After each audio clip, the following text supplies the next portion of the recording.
Good evening, happy Friday, and welcome to Last Call, where the liquor may burn, and tonight the 70s return. And if your idea of the 70s is bell-bottom hip huggers, comically oversized sunglasses, and disco, stick around. There's a whole lot more to the decade than that, and we will talk all about it with our special guest, that 70s rock fan, who knows his 70s pop culture, music, films, and can bring a transatlantic perspective to the topic. But the whole panel is going to get in on the act tonight because, well, we're all old. So top off your drinks, settle into your beanbag chairs, and relax. Here we go.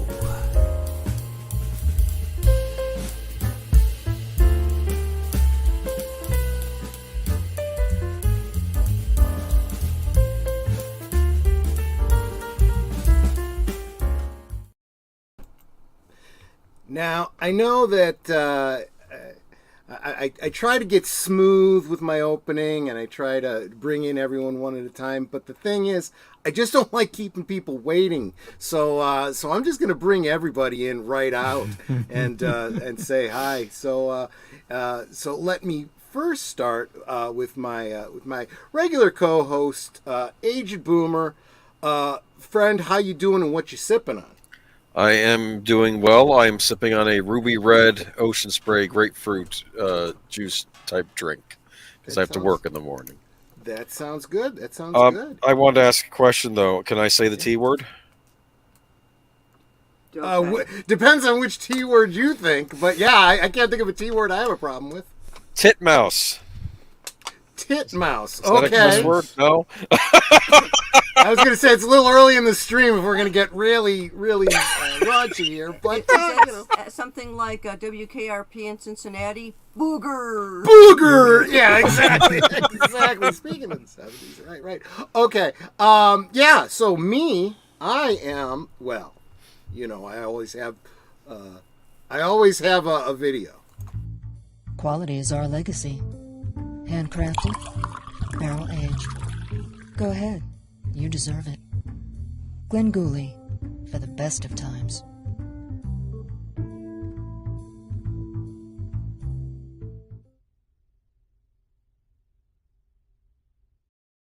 Not sponsored, because most of y'all know Glenn Gooley is a fictitious spirit, but it's actually Glenlivet. You'll notice that this bottle is sadly empty now. It's broken. So if you truly think that's a sad thing, link to buy me a drink below is below. You know, just if you think I deserve another bottle of Glenlivet, but you deserve two. Pardon me? You deserve two. Two, thank you. Well, the reason it's Glenlivet is because our very special guest today, Brian, the 70s rock fan. Brian, how are you doing? What you sipping on? Doing very well. Good evening. Thank you for having me on, guys. I really appreciate it. You think I'd be drinking a single malt scotch? I'm not. I'm drinking a Canadian whiskey from an Ontario distiller called 40 Creek. Well, and that's fair, and we're gonna talk about why in just a minute. But we'll get to that, won't we? So, Slajeva. There you go. And to the most beautiful person on this panel, come on. I think everyone agrees with me on this one. My beautiful wife, Netter of Netters Network. How you doing, sweetie, and what you sipping on? I am doing wonderfully, and I am currently sipping on water, but I might switch to a Diet Dr. Pepper. Ooh, going strong tonight. For me, anytime I have a soda, it's usually a rare occasion because I don't really drink it that much anymore. Mm-hmm. But it's like, it's been a really, interesting week for me at work. And I figured, hey, I got Monday off. So it's kind of like, I'm going to celebrate. Honestly, nice. That's what Friday, this whole last call thing is all about. It's been a rough week. We survived it. Let's get together, have a drink, and relax together. I want to say hi to the chat. A lot of people dropped off because some of y'all get here really darn early. I wouldn't have even known that Courtney was here, and she would have been first. I would have seen her first. if it weren't for Brian, that 70s rock fan, coming in and saying I'm second. But even that comment has fallen off, so I can't even see that now. So Courtney was first, Brian second, and I did see Tim Hayes, although he's dropped off too. So welcome, Tim Hayes. It's always great to see, although he might be back and lower down too. But we have Big Al. Big Al Presents. We'll be doing a rewatch with him tomorrow night tomorrow's on his channel, right? Yes, it's yes. Dark Star. Yes. Dark Star on his channel. Oh, I love that movie. That's one of my all-time favorites. Well, then you got to come back and join Yeah, us. come on Dan back. O'Bannon, John Carpenter directed. Make sure you subscribe to Big Al. Big Al Presents tomorrow night when he goes live. I host the movie on Cosme, so there will be a link. And you can hang out with us as we chat about the movie, and or you can mute us and just watch the movie if you want. I suppose some people might do that. But no, Troy always has a Cosme link for those who don't have it.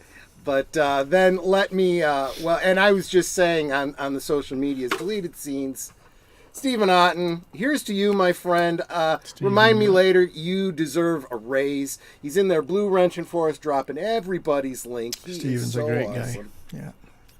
He gets around. Yep, and I am sub to literally everyone in the chat. So I'm a new subscriber to you, that 70s rock fan.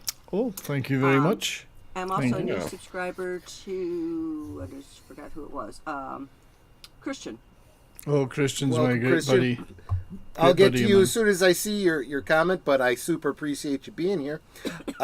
David Pensack definitely gets the spirit of it. We made it through the week, and here we all are. Thank God it's Friday. NLC. No liquor cabinet, that stands for. No liquor cabinet. I don't know. I don't think he would say that here. He knows the brand. I don't know, David. You got me on that one. I'm a little stumped. I'm already a few sips into the I almost said Glenn Gooley, but it's Glenn Levitt. Gooley is an interesting word, isn't it? I mean, it's you know what it's slang for, of course. I'm sure you do know, but backside, yeah. Yeah, testicle. It's a slang for testicles. Kicking the ghoulies. Oh, okay. Kicking the ghoulies. And then, of course, there's all the old Boy Scout song, Ging Gang, Ghoulie, Ghoulie, Ghoulie, Ghoulie, What's It? Which they used to sing in the Boy Scouts. Oh, there you go. Okay, so I did not know Kicking the Ghoulies. That must be a Scottishism. Because for the Italians among us, the ghoul is the backside. Yeah. And that's why the bread, the elongated bread, the two end pieces, those are the ghoul. I want the ghoul. A swift kick in them, they would end up towards the backside, I suspect. So yeah. Yeah, but Italian slang is the gnocchis. Those gnocchis, ow, ow. Even the slightest hit there. Ooh, man, let me tell you.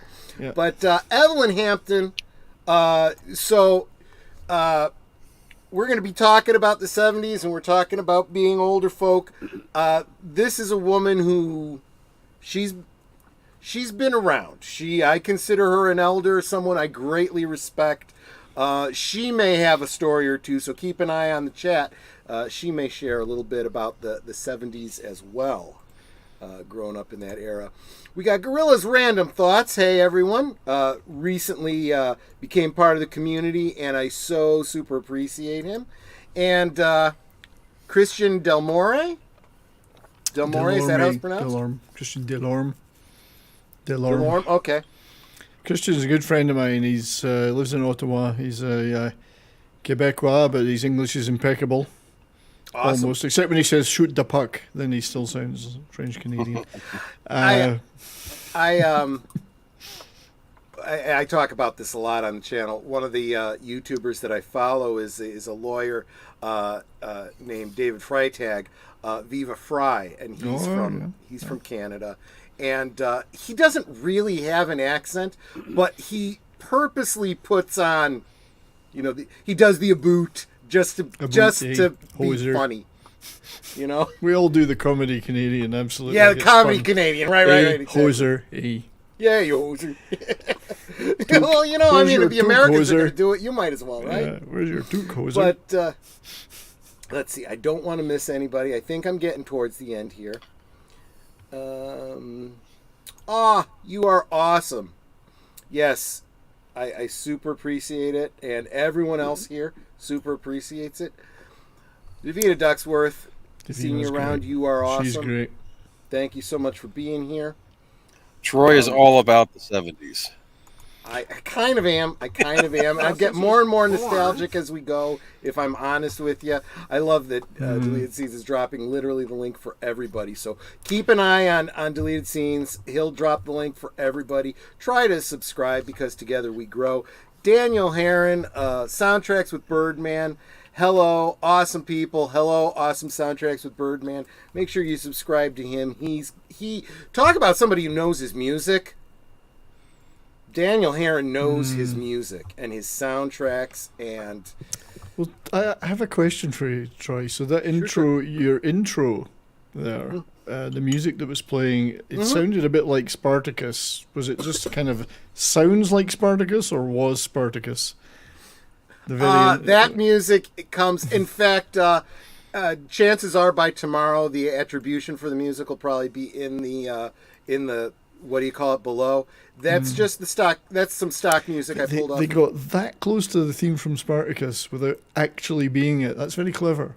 No. They and sometimes you can do that too. You can even search the music that way. Like looking for a song, you go like Star Wars and it'll give you something that's like Star Wars. I don't know if anyone's aware of a jazz violinist called Joe Venuti, but he did a great album.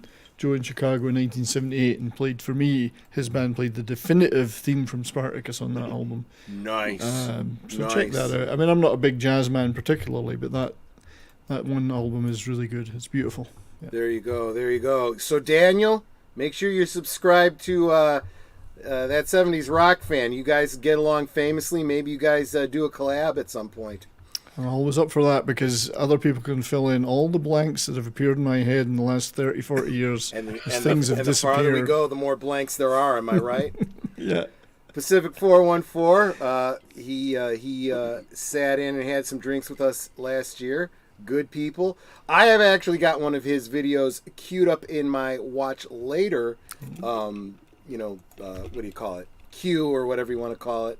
He's got some great content there. Yeah. And Evelyn Hampton's mocking us with groovy, man. Yeah, we'll get into some more of that. Groovy. Bruce Campbell. This isn't at me. This is at Netter. I do watch parties on Wednesdays, Saturdays, and Sundays, and usually that's me. And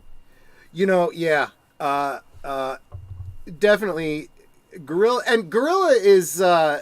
I'm going to call you Gorilla because I'm halfway through my Glenn Levitt. But he's got a great channel. He's fairly new, very undersubbed. Make sure you check him out.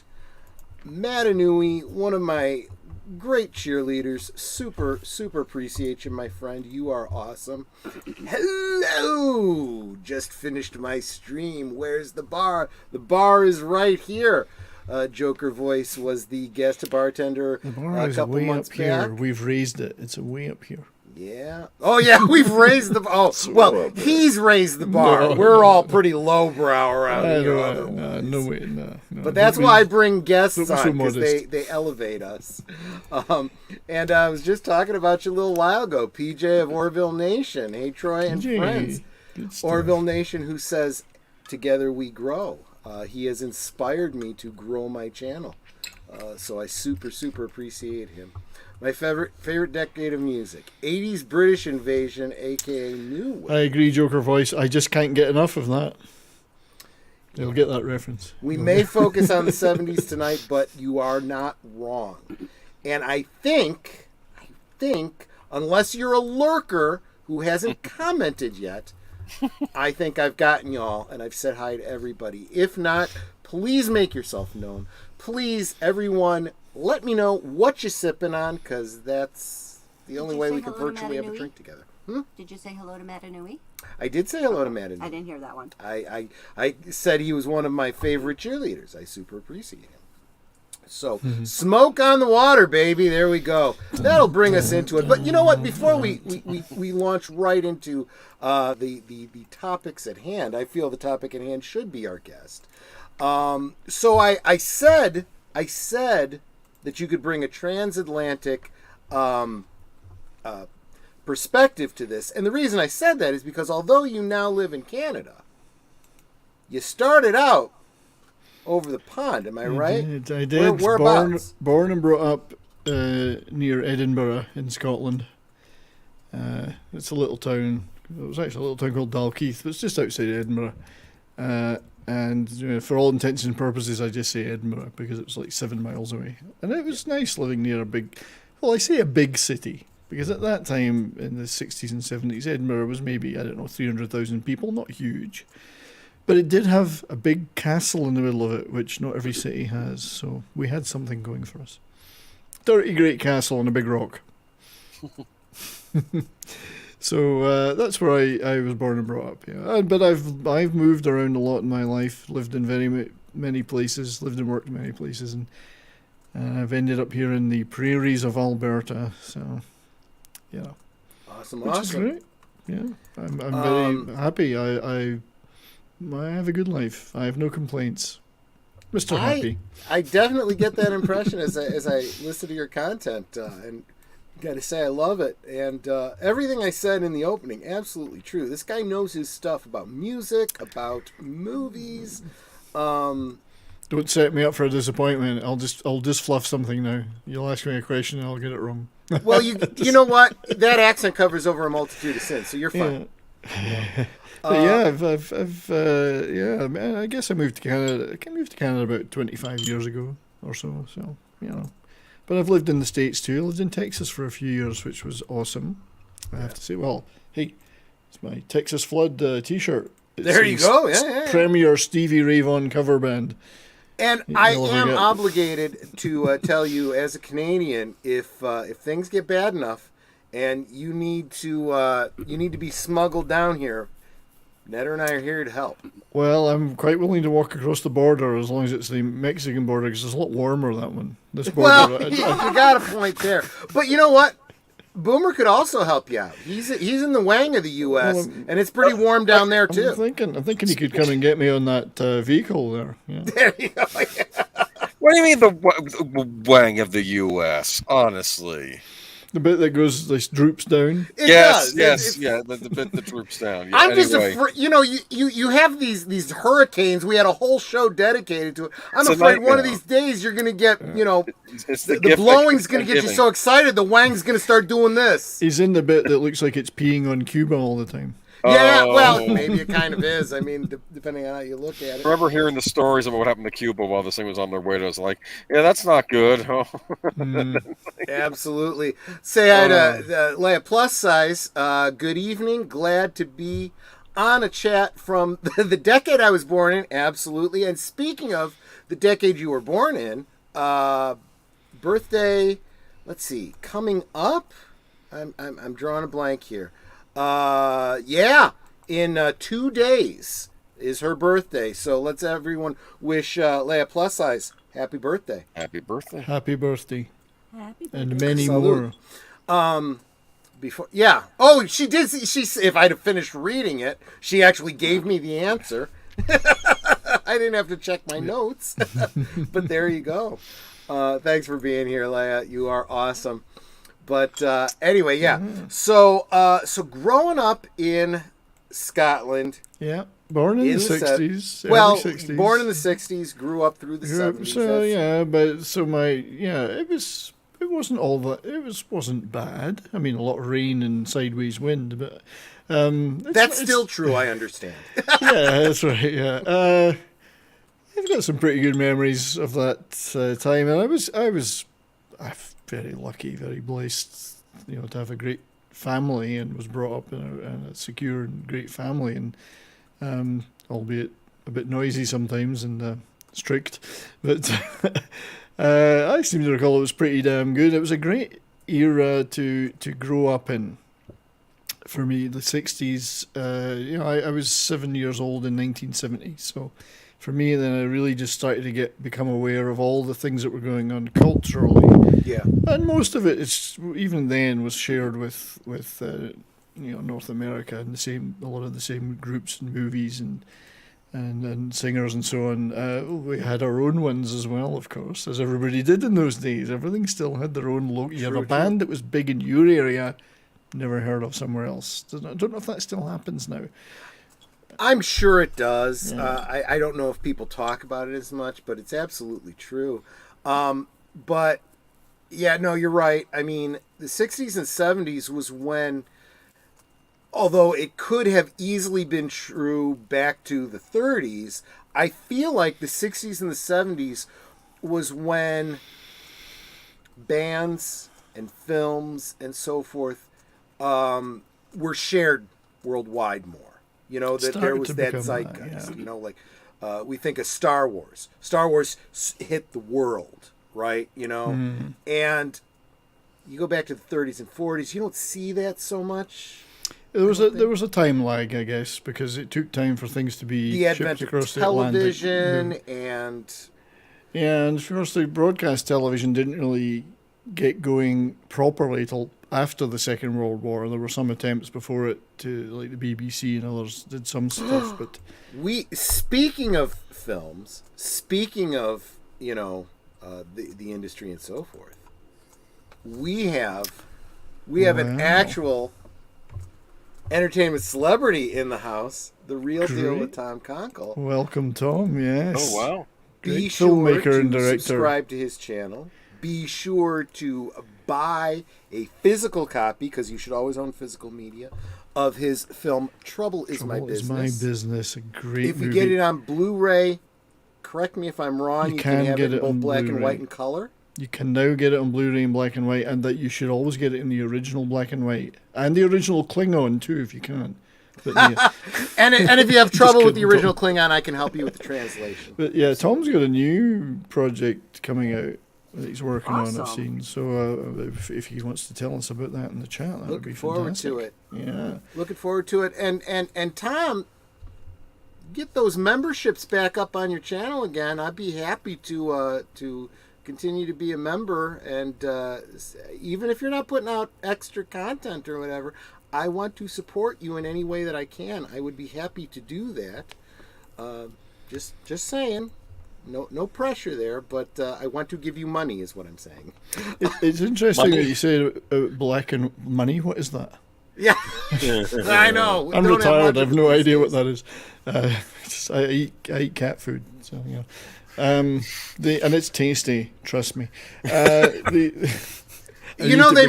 make pet food to be appealing to humans because you'll buy it if it smells good. Yeah, but the thinking of Trouble Is My Business, of course, black and white. When I was a kid, everything was in black and white. We didn't have color television. Yeah, I was gonna say, even if the film was in color, we saw it in black and white, right? Yeah. So this nostalgia here, but the first television I recall that my parents had, and they had it before I was born, but it was 4 legs. There was like 4 spindly legs, and it was probably about 14 or 16 inches across the screen. It was black and white, and it had a knob on the front to change channel, and it took. I'm not kidding. It was a valve, and it valves. So you turned the knob to change channel, and we only had 2. And you'd hear it. It would take like 30 seconds to change channel. Click. Yeah. And it would go. You'd hear the valves going. Yeah, I know exactly what you mean. Smoke would pour out the back, and then it would go all fuzzy for a while, and then the other channel would come up. But that was fond memories. So I just took my last sip of Glenlivet. I think that's sad. Let's say goodbye to the Glenlivet, and I'm gonna shed a tear actually. Should we play taps? And but if you want to buy me another bottle, links in the description below. It always is. I don't promote it until a bottle goes empty. Then I'm like, hey, buy me a drink, please. So, do you recall when your family had their first color television? So, here's did the they always interesting have fact. it that you recall? I don't remember a time when we didn't have color. Right, I was born in 71. Ah, right, okay, yeah. So yeah, in the front room, we had the big color TV. In the, of all places, kitchen and my mother's bedroom, we had small black and white TVs. We had a couple of those too, the 12-inch black and white portables. Yep. So what ended up happening was my dad got to watch whatever he wanted on the color TV, and I was reduced to watching, Blake Seven and Doctor Who on, the black and white TV. So it was years before I even knew those shows were in color. Well, if you're watching any Hartnell or Troughton, yes, it would be in black and white. Well, anyway. that would have been black So and white you're either right. way. Yes. But yeah, we got our first. We had, according to my father, and I don't had any reason to disbelieve him. We had the first colour television in Dalkeith, according to him. Oh, okay. The day the first one went on sale in this department store in the town, he went and bought one. You can lay claim to things like that when you come from a small town. Yeah. The trouble was there was maybe 3 shows were in colour, so it was okay, switch it on, you go, this thing's still black and white. What's wrong? It's not working. If you guys that have never met Brian, that 70s rock fan before, you're getting the impression how cool he is. Make sure you're definitely subscribed to him. Deleted Scenes too. He's saying my 100th video welcoming new subscribers and old. Please watch it after the show. And if you're not subscribed to Deleted Scenes, he works incredibly hard. This show almost could not happen without him. He is awesome. Yeah, he's a great guy. So please subscribe to him if you're not already. If you don't subscribe, we're going to take you out the back afterwards, and words will be had. And Exact Change Only, he and I have been sparring a little bit on the internet, but he's a good friend of mine. He is awesome. Subscribe to his channel as well. He is good people. And Evelyn Hampton bought you a drink. Oh, Evelyn, you are wonderful. You could have done that in person, actually. But fair enough. Thank you so much. You are so sweet. And Leia Plus Size says, my family had a color TV before I was born. Big TV was in the living room and small color TV in the back room, so I could watch Bionic Man and Woman. Yeah. Okay, See, that's some 70s right there. We had to have a second television in the house because Father always got to watch what he wanted to watch, and he did not want to watch Doctor Who or Star Trek or any of those shows that I wanted to watch. I know, right? No way. What did he watch? He watched things like Morecambe and Wise Show, The Two Ronnies, all the kind of the Benny Hill Show, which I watched too. We all watched those. Westerns, I recall. My father loved westerns, not only old movies, but television shows like The Virginian and Bonanza, which I grew up watching those shows. I don't remember a time I didn't watch Bonanza because it was on all the time on British television. So stuff like that. I think that the first show I distinctly recall ever watching, though, and remembering was Doctor Who. And it was Patrick Troughton. That's why he's still my doctor to this day. Tom Baker. He was my first. Well, Tom Baker was good, but I share a birthday with William Hartnell, so I have to have a special place for him. I know. Well, it was just not long. So happy birthday to you, sir. That was just a few days ago. Oh, there you go. Absolutely. But yeah, I See, remember, you know. Elvis Presley, David Bowie, Shirley Bassey. And then the following day, Jimmy Page, I think, was his birthday. So there you go. There you go. I just wanted to explain, Exact Change Only, I'm well into the drinks, so I exaggerate. I know we were just playing around and chatting online. I've told you a million times not to exaggerate. No, I know, but I exaggerate. I do. I absolutely do. Heck, I'm starting to slur my words a little bit. but I love this comment. 1971 seems to be a great year on this. Well, it's the year I was born, so I'm going to have a special fondness. It was a good year. I mean, that's when I was 8. I was starting to watch a lot of stuff like Top of the Pops in Britain was the big pop show, but they also had other ones. And I was starting to really pay attention to that stuff to think, who are these people? Like, who's that David Bowie guy there? And who are these guys, Rod Stewart and the Faces? And who's that Elton John guy? And these songs are great, you know. Oh, sounds Reginald really good. Dwight. Bang! Yes. I really got into music in a big way then, and because you grew up, I don't know about now, but you guys are probably the same as me. You grew up with the radio on, Like, I remember distinctly the radio Wait a in minute. the kitchen. Joker Voice says he was born in 71. You're an old fucker too. That's a conspiracy. I can't believe they're all born in 71. Someone's lying. So anyway, so Birds of a feather, I grew up suppose. with the radio on, and my mother had the radio on all day in the kitchen. And again, being Britain, we only had like one channel, 2 channels. Well, the BBC. You see, you had BBC Radio 1, which was half pop music and half kind of older pop music. So you'd have the Beatles, and then later on they'd have like Frank Sinatra. It was like weird mixture. And then you'd have, That is a weird mixture. yeah, then you'd have it took them till 1967 to have a full-time pop station on the BBC that they didn't share with the Light programme, as they used to call it, with all the big bands. And so that's how we were behind in that way. There's no doubt about it. We were missing out on a lot of that stuff. Well, that's what you guys happens have. when the government, is. But is at the same time, I sponsoring TV. remember listening to that radio as a kid before I went to school, like at 5 years old, and it would be the Beatles. Penny Lane. I distinctly remember hearing Penny Lane as like a 4-year-old going, "What's that? Wow." It's in your ears and in your eyes. Yeah, and just that melody sticking right in my head to this day. Right? I'm an It's enormous like an Beatles fan. earworm. Man. Yeah, and so that kind of got me. I was saturated in that music from that era, and then I started watching stuff on TV, and it was like, wow. It's a whole Joker new Voice world. brings up American Bandstand.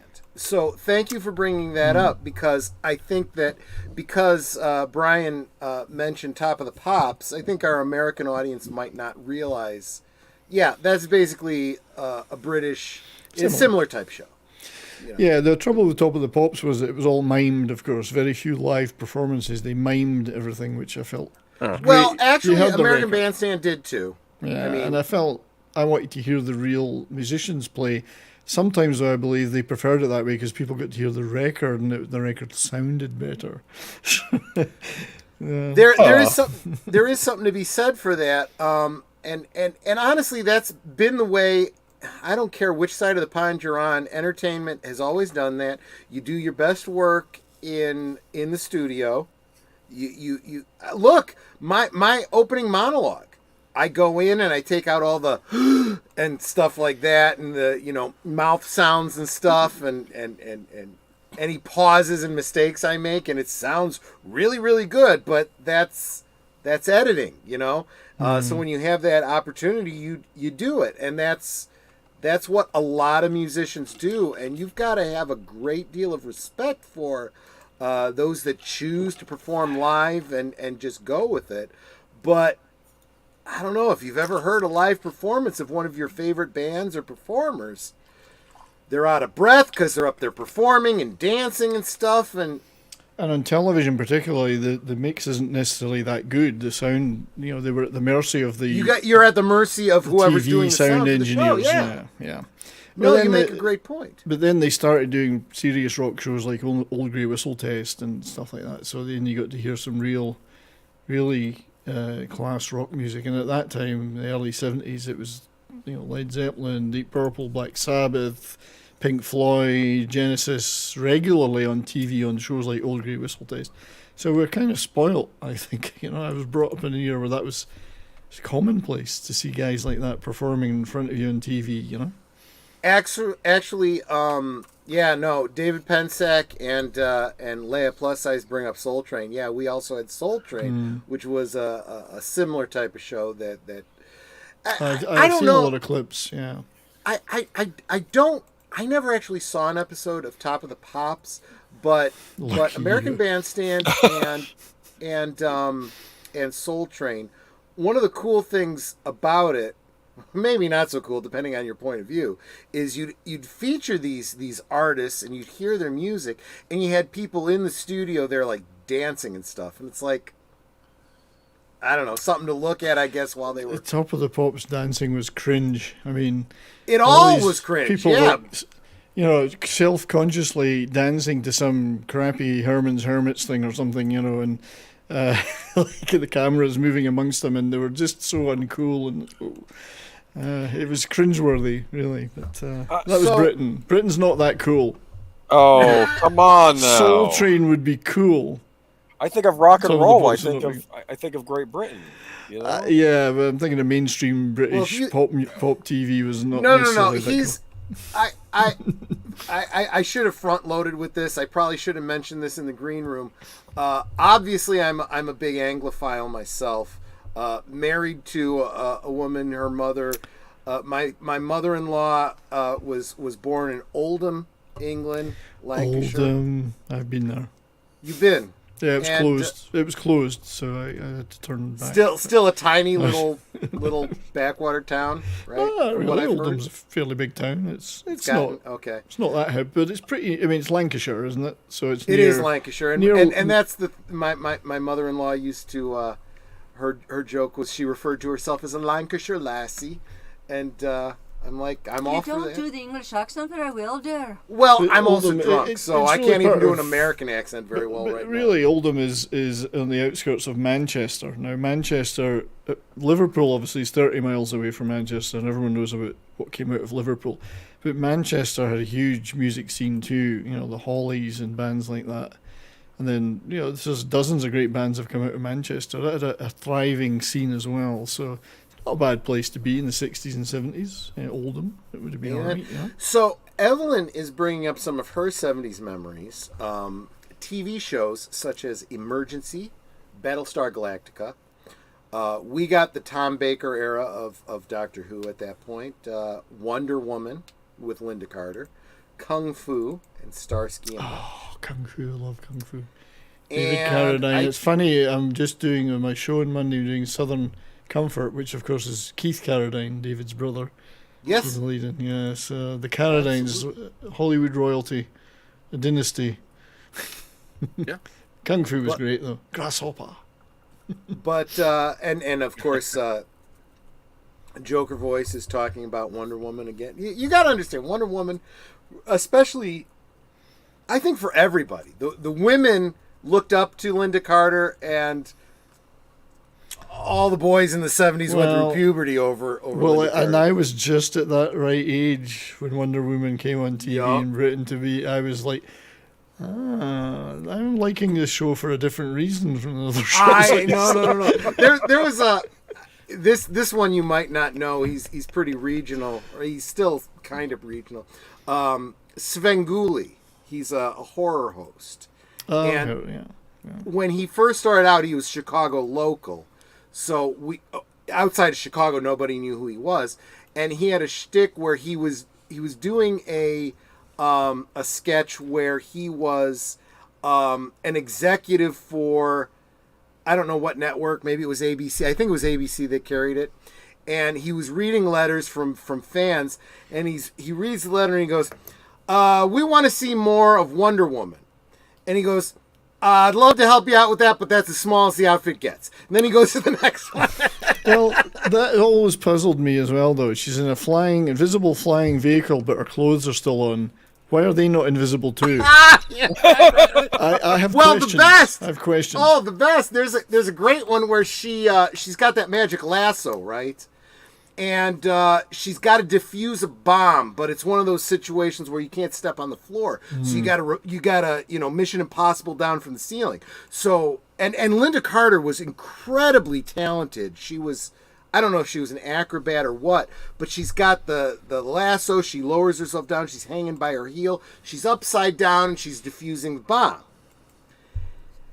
And she's got that bustier on, and you're like, please, let gravity do its work. But no, of course not. What is this made of? Is it unobtainium? I mean, what is this? Well, she is a superhero. That must be one of her powers. She's got the comics book code on her side. She had the most amazing superpower of making millions of 14-year-old boys sit down and pay attention to a television show for 40 minutes. Now, that's quite an incredible superpower. Teenage prepubescent boys. Their voices dropped an octave watching that show. That's her superpower, let me tell you. Yeah, it was fun. Those were fun. The shows were entertaining then. I mean, the slightly earlier era, The Man from U.N.C.L.E. or shows like that, they were just such fun. The Avengers and so on. Yeah. You mentioned The Man from U.N.C.L.E. Yeah. Real quick, I do have to say, because The Man from U.N.C.L.E. exists, indirectly, that's why I'm married to that beautiful woman kitty corner from me there. Well, tell me more. Yeah. So, Netter, you want to share, because you were a big Man from U.N.C.L.E. fan, how that led you into fandom and how She fancied the Scottish Russian. That's what it was. David McCallum. Well, kinda. Yeah. Kinda. I was a big David McCallum fan, and I'd seen him in some of his other movies, and then I saw him in The Man from U.N.C.L.E., and it was like, oh, he's now a Scottish spy that's supposed to be Russian. Not sure how that works, but okay.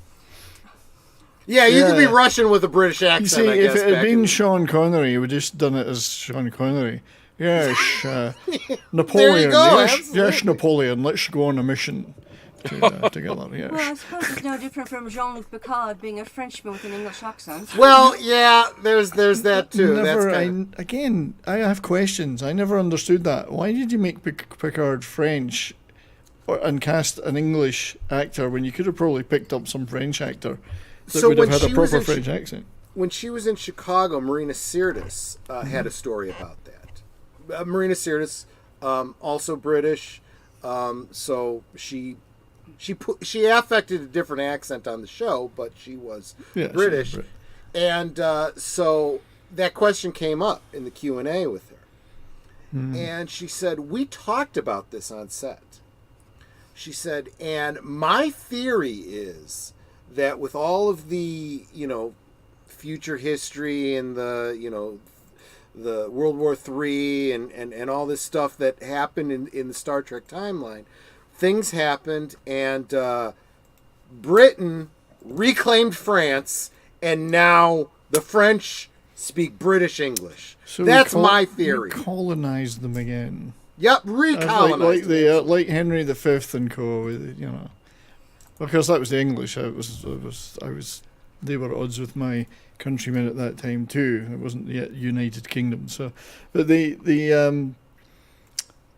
funny thing is that, of course, the Normans successfully invaded England in 1086. You're going to get some history here, folks, too. And so you're going to get it all tonight. Really, the entirety of what became English aristocracy and feudal society was Norman French.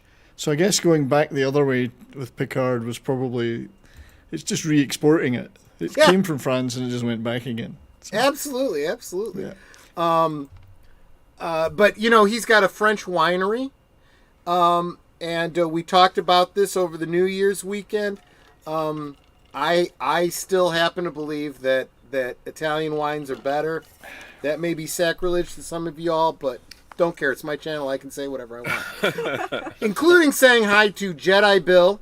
Thanks so much for being here, my friend. He came to say hi to myself and 70s rock fan. Hey, Jedi Bill. Good to see you, Jedi Bill, nice you, not through any fault of your own, may have gotten me into a little bit of trouble with Michael French over at Retro Blasting. I get a message from Michael French. He says, Troy, you said that you had this conversation with Jedi Bill about getting me on the channel and stuff like that, and I swear I looked through your entire catalog of live streams and I couldn't find it. Couldn't find a stream where you were talking with Jedi Bill, and I'm like, I hope I didn't mislead you. That was a conversation he and I had, offline. It wasn't on a stream, but thanks so much for giving me the watch hours, I suppose. Well, this is a great way of driving out watch hours. Yeah. I suppose, yeah. And when you find out that one of your favorite YouTubers is checking out your back catalog of videos, on the one hand, you feel very, very flattered. On the other hand, you're like, I hope I didn't say anything that offended him at any point in time. You were talking trash about him in an old video or something? No, okay. No. I mean, sometimes I get political, and politics can put people off and so forth. So I don't know, but Davinia brings up Bill Bixby and Lou Ferrigno. Now, I've never met Bill Bixby, but I met Lou Ferrigno. And I met Lou Ferrigno in the 70s when the show was popular. Whoa. I was a wee little lad, okay? Here's like looking up a mountain. It was wonderful. I was going to meet the Hulk. Okay. Yeah. I was in Chicago. Well, I live in the Chicagoland area, so obviously, the Chicago Motor Show. What do they call it? The motor show, the autos and the cars and whatnot. Yeah, the auto show. The auto show, yeah. My mother took me specifically because Lou Ferrigno was doing an appearance, signing autographs, all that kind of stuff. And stood in line, got up to Lou Ferrigno, and he says to me, and he's got a slight slur because of his hearing loss. Did you want an autograph? And I'm like, no, I just wanted to meet the Incredible Hulk. I'm so pleased to meet you. And he's like, well, I am pleased to meet you. What is your name? And I introduced myself. And he shook my hand, and his hand was, to me, was huge, right? He's like, you want to get a picture of me? He picks me up, puts me on his shoulder, and my mother gets a picture. Oh, that's sweet. Unfortunately, that picture doesn't still exist. I don't have it any longer. Oh, but you know what? It doesn't matter because it's a great memory. Didn't hear me. Absolutely. Although, it would be kind of awesome to take that picture and show it to him again and say, I'd be surprised if you could still lift me up like this. You might be able to, but I don't recommend It'd be funny if he could easily. He probably could, but I would, yeah. I'm a much bigger person than I'm a much bigger person than I should be at this size. I was just reading about the two Hercules movies he made for Canon. I've been reading the Canon movie guide. Interesting history on that, yeah. Oh, fantastic. The second one, particularly, they tricked him into thinking they were doing pickup shots for another movie they were trying to finish, and they turned it into Hercules 2 without telling him, so they only paid him for pickup shots. Oh, That's no. terrible. But eventually he found out when he went to a screening, he went, this is a whole movie. It was supposed to be a pickup shots for another one, so they did work out a deal, but they said, don't tell him. Tell him it's 2 Oh weeks my of gosh. Yeah, That's really bad. The Canon, that was the Go-Go Boys, so they were. Oh, They were But, chancers, as we would say in the UK. Chancers. So Try it on. They would try it on. Yeah. this is awesome, Brian. You're totally getting the shtick of this channel. We jump all over the place. I have nothing pre-planned, no scripted Oh, no questions. worries, mate. We just kind of go all over the place. Trust me, I and could see talk where for it days. goes. You'll be screaming, begging for mercy, screaming for me to stop. Never. Well, especially the more. So I mentioned earlier in the stream, I finished off my Glenn Levitt. I have switched to because I couldn't have another Glenn Levitt. I had to switch to Martini. This is Bombay Sapphire with Cochi Americano and a little splash of lemon. With garlic olives. With garlic olives, because my wife loves me so much. Very sophisticated of you. And so I drank a whiskey drink. Was that I drank shaken a or gin stirred? drink. If you don't mind me asking. Both. Cheers. Exactly. So I wanted to just briefly pop back to Doctor Who. Yeah, let's talk Doctor Who. I love Doctor Who. Because I'm old enough to recall those 60s Patrick Troughtons. I don't remember the William Hartnells. You old enough to have watched them when they first aired? Yes, so the very, very first one I distinctly recall and remember watching was the Yeti in the tunnels of the London Underground. So not the first Yeti one, but the second one. Oh. It's because the Yeti were in an earlier one, actually, in the Himalayas, but then the second one, they were in London. And that I distinctly remember watching because it scared the shit out of me. And did you hide behind the sofa? Yeah, and that's true. If people say, "Oh, that was no, that's true. It happened." I would run behind the sofa when the music came on, and hide, and did that till I was at least 34. Well, maybe not quite as that. But yeah, I was hide behind the sofa, and then you'd gradually peek out around it, like, you know. But the Patrick Troughton was my earliest memory. That Yeti one, it sticks vividly in my mind the first time they came out of the London Underground. Yeah. And that was the first one, of course, the Brigadier was in, Nicholas Courtney. But, oh, that's right. Oh, yeah, the Brigadier, that's the first, although I'm not sure he was short. called the Brigadier then. I think he was something else, but he was in it anyway. And then eventually when Patrick Troughton gave up the role, or was replaced or whatever, this was a big deal for me. I was like Doctor Who crazy. I was about 7 or 8 years old. Space, science fiction crazy. Yeah. And there's this guy with this new Doctor. It was the most incredible thing watching that transformation. Yeah. And it was in colour. It was the first one in colour, the first John Pertwee. Right. And it was on film as well. It wasn't even in video, it was on film. They filmed a lot of it in, I don't know if it was 35mm or certainly 16mm. And it looked fantastic. This is so what happens when you get such an awesome guest on your channel. You end up bringing the big names from YouTube to your chat. Well, Mikey the Mexican Iron Man is here. Mikey, my friend Mikey. He'll catch the replay later. But greetings from California. Please share the 2023 diversity plan. We have the diversity channel. plan. We've got an old Scotsman on. Isn't that diverse enough? And a Canadian citizen too. I was just gonna say, no. I mean, Mikey is a recurring guest on the channel because, I mean, he must just not realize how popular and famous he is. He'll come on a little channel he's like very mine. famous. But no, it's true. I honestly. This is the great thing about diversity. True diversity is when you don't even think about it, and you have diversity, and you look back at you're like, I have all kinds of people on my channel. Yes, you don't think about it. It's not forced. If you have the virtue signal, you don't have any virtue. I'm a great believer in intellectual diversity. Of thought. Well, it's not difficult for me to bring people that are more intellectual than myself on my channel because that's pretty much everybody. So,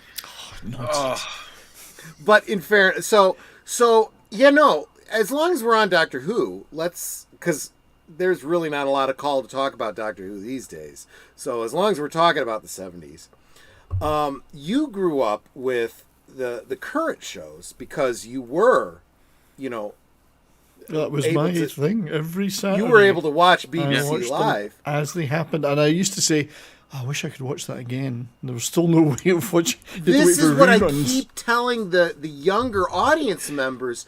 We grew up in a time before there was VCRs. Yeah. Heck, they don't even know VCRs these days. Yes. This idea that you could record something off of television as you were watching it and watch it again later. I was desperate for that as a 7 or 8 year old. Like, I want to see that. But you know what we did have? Speaking of Doctor Who, is we had audio recorders. So there's a lot of kids that, okay, Mom, be quiet. I want to record this show. And you would record over the air. We had reel to reel. We had a big reel to reel recorder. Wow. And we had cassette, but I did that with Star Wars. Star Wars, when it played on national television, it did have commercials, but it was unedited. So I set up the recorder, and I would listen to it over and over and over again. I mean, that's how I remember. They shut down the main reactor. We'll be destroyed for sure. This is madness. And now a word from our sponsor. Yeah, right. But Palpatine Enterprises brings you.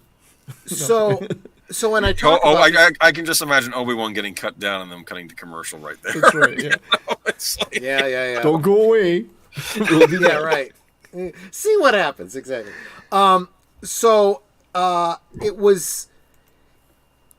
It was because of kids in Britain, not in the U.S. It wasn't here yet. With recorders, recording the audio of Doctor Who. That to this day, even though many, many episodes of the original 3 Doctors are missing, Can't watch them. They don't exist anymore. Yeah, and I've actually got all of the audio exists because of these fans. I need to dig it. I'm still sure my mother's. There'll be tapes lying in there because I recorded a lot of stuff. Although a lot of it would be the era, because from John Pertwee onwards they kept everything. It was. I don't think I've got anything from before that. But I do have there's a fantastic book, which I have called Wiped.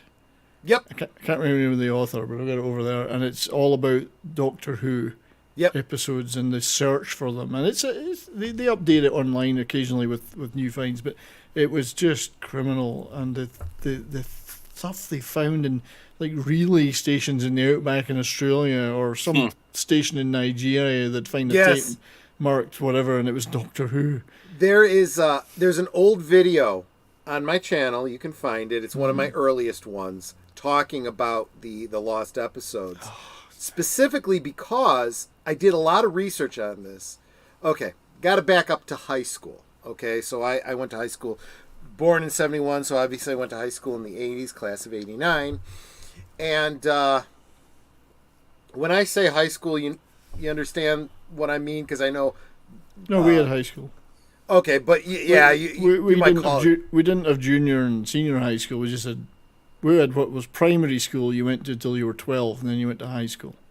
Oh, is that how you call it? Okay. Yeah, we had two. Primary school, high school. Okay. So our primary school grows grades 1 through 8, and then we have 4 years of high school. That's how ours goes. So anyway, what's important is... That was similar. In high school, I met a good friend. His name was Otto. He was... His father traveled around Europe when he was young, so he, gained this love of Doctor Who and so forth in England. And then, once he got to the U.S., he struggled because it was very difficult to see episodes and get a hold of the magazines and so forth. But he, birthed my love for Doctor Who and shared it with me, and I'd go over to his house and I'd read the Doctor Who magazines and so forth, and he had the scarf and the whole bit and so forth. And but we were only seeing what we would pick up here in the United States on public television, and it was many years out of date reruns and stuff, and so and out of sequence as well, of course. Very out of sequence. Yeah. It was challenging, but we missed a lot of those early episodes, and never got to see them until the modern reconstructions and so forth.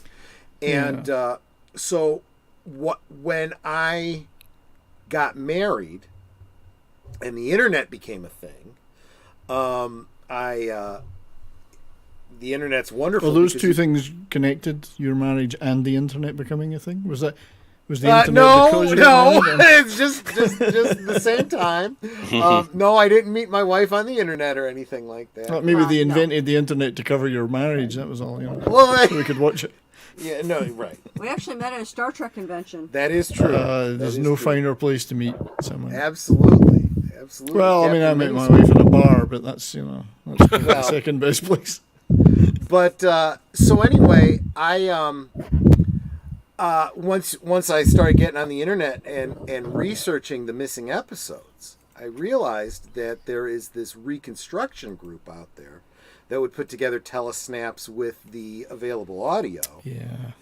And I started downloading every single one and making my own DVDs. And I did a video about the fact that I have a DVD collection that is as complete a DVD collection of Doctor Who as you can possibly have.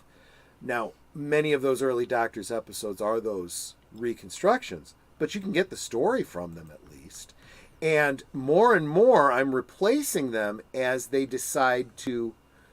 The BBC is doing their own reconstructions. Yeah, I got one recently. I got the first Yeti one on Blu-ray. I was just going to say, the Yeti one, I've just got it, yeah. I watched it the other day. I must have put it away, but I got the 3-disc one, yeah. It's the same one with the Blu-ray, and this episode 2 is the only one that still exists as the original format, original filming. But it's still, I think they've done a pretty good job with those, I enjoyed watching the animated version of it. Have you ever watched the telesnap reconstructions? Yes, I have, and thank God the BBC at least was diligent about doing those.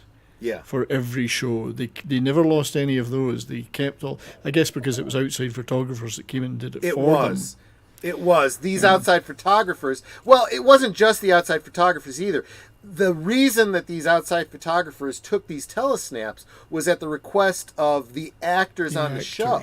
Yeah. So these telesnaps exist more broadly because this was in people's portfolios and so forth, and they were able to reconstruct from But those. at least they have those, which is something, yeah. I mean, but it can be challenging to watch those sometimes because it's like watching a PowerPoint presentation almost. You're like, why is it not moving? No. Or what's even worse is you'll have a scene of the Dalek and he's getting bigger on your screen because they try to do track and zoom and pan. Yeah. Yeah, I to a certain extent, I understand why they did what they did, and it wasn't just Doctor Who. Many shows suffered.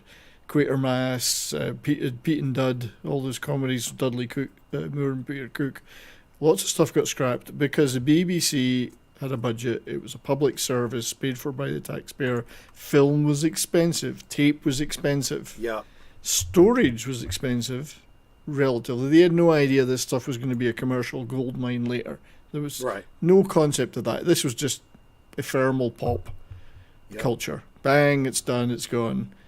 Move on. Let's junk the tape or whatever. Mm-hmm. So to a certain extent, I understand it. But I think there were voices even then in the early 60s saying, why are we doing this? Yeah. This is historic stuff. And they scrapped plays that had famous, like they used to have plays on the BBC, various, Shakespeare and other stuff, and they would just scrap them all. It was people like John Gielgud and, Ralph Richardson and whatever, and they're just gone. You mentioned Top of the Pops, and there's actually some footage of Top of the Pops that appeared in an episode of Doctor Who. That's right. And because of that, the Beatles' performance on Top of the Pops exists. That's right. Because it appeared in Doctor Who pretty cool. and that Doctor Who episode. It's very cool that the fact the Beatles managed to make it in there and all.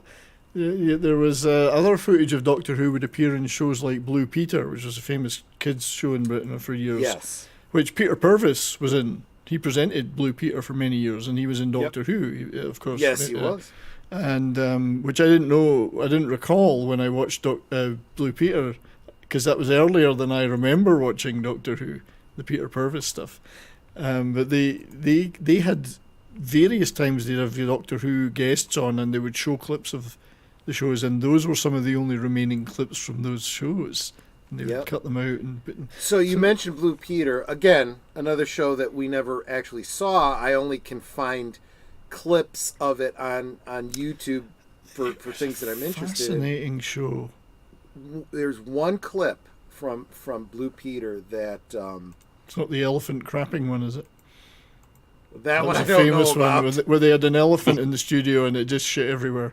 Oh, doesn't surprise me. Wow. We had a show local here in Chicago called Bozo's Circus, and they had occasionally they'd have people on with it was a live show, and they'd have people in with animals, and animals will do what they want to do, right?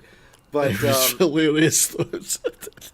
It's peeing away in like a hose pipe in the background, and absolutely. And the hosts are just cracking up. I mean, they just of course, you got to just go with it, because right? kids. I'm watching it as a kid, going, "This is great." The episode of Blue Peter that the segment that I've watched over and over and over again. They did a show where they were talking about how to make a replica of the communication teleporter bracelet from Blake 7. Yeah, I remember that. I have not done it, but I want to. I desperately want to. And nowadays you can just find somebody who's made one on Etsy and buy one. No, it's not the same. But yeah, being a BBC show, Blue Peter, they plugged an awful lot of other BBC shows. So you would get Doctor Who, Blake 7 guests to be on. They do little recreations of scenes and stuff. It was really quite good TV for kids. What you'd call a magazine show for kids. Very ran from beyond. I can't remember when it started. It was that early, and then it went right through to probably the 90s. Kids of the 80s here, there were shows like that on Nickelodeon. I'm hard-pressed to remember one off the top of my head, but that concept. Yeah, the thing about British television that you guys won't, I mean, you'll know about it because we all us Brits talk about it, was there was just so few channels. Yeah. And so things like that became very important. I mean, everybody watched that one show because there was very little else to watch. Yeah. So when I was very young, there was only 2 channels, BBC One and ITV, which was the commercial independent rival to it. 2 channels. ITV and then they brought carried tripods, if I recall.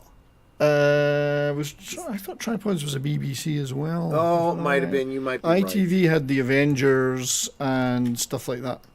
Okay. I'll come back. Other things will come back to me later. But then they introduced a second BBC channel, BBC Two. BBC Two. We've now clever naming convention too. We've now got 3 channels. Woohoo! And then later on, Channel 4, and then of course now it's every channel in the universe everybody's got access to anyway.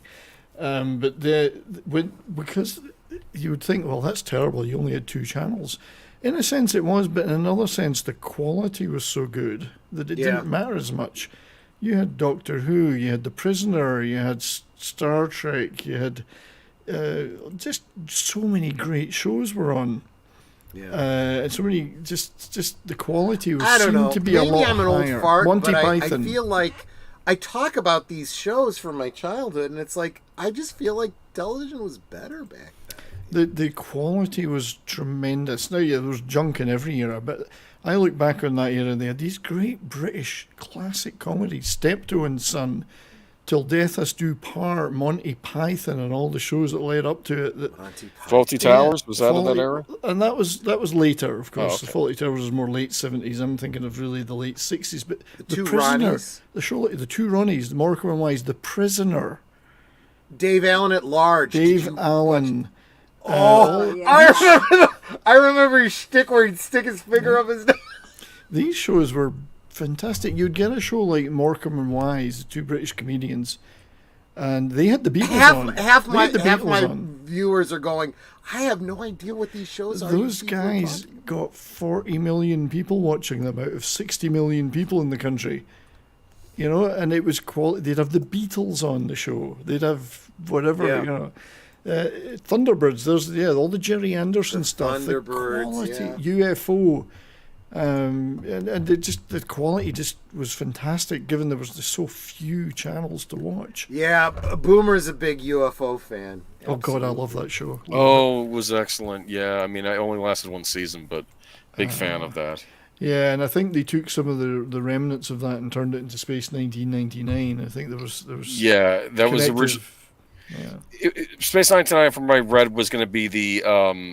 It was going to be for the second series of UFO was going to be Space 99, and then it became its own thing. But yeah, that's what I heard originally started out as like. No, they were on ITV. They were not BBC properties. They were ITV properties. But it was just there was just so much good stuff.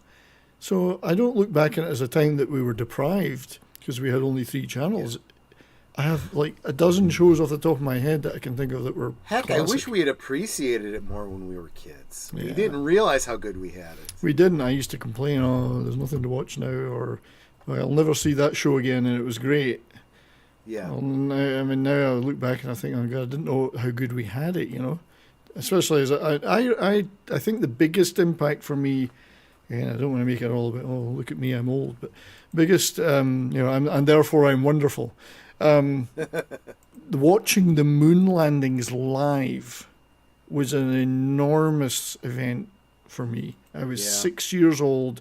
I was glued to the television, and I've an enduring love of space and science fiction and astronomy ever since. It was the most thrilling thing ever. There's men walking on the moon. It's a rare opportunity when I can say that somebody is talking about something on my channel that predates me, but no, that actually was before my time. What was funny about that though was I watched it on French television, so I didn't understand a word the commentators were saying. And that's because we had a branch of the family in France. We again were quite lucky as kids. We were always going on holiday to Europe, not in an era when not so many people did, even though Europe was on their doorstep. It wasn't international air travel wasn't that in the 60s wasn't that widespread in for working class people in the UK. Yeah. So they'd go to holidays in Blackpool or somewhere like that, or down in Cornwall. They wouldn't go over to France or Spain or Italy, which became commonplace 10 years later. But we were very lucky in that we had family in France. So we were going to Paris and the south of France. I was like 6 years old. I didn't know how good I had it, Going to Monaco when I was 12, and I was like, this is great, But I remember we were in France on holiday at my uncle's house, and that's when the moon landings were on. So despite the fact I didn't understand a word of it, other than the astronauts themselves, this is one small step for man.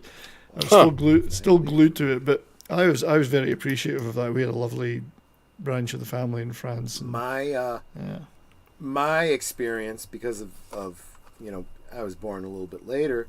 It was, I want to say 70. Let's see, my brother was born in 76, so it must have been 75.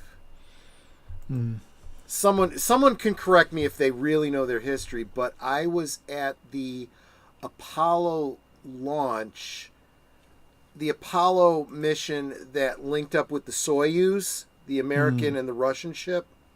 I remember that. I don't remember which one that was, but I was at Cape Canaveral. It was called Cape Canaveral at the time. Then it became Cape Kennedy, and I think it's gone back. It's back to Canaveral now, isn't it? Yeah. But this was before it was Cape Kennedy.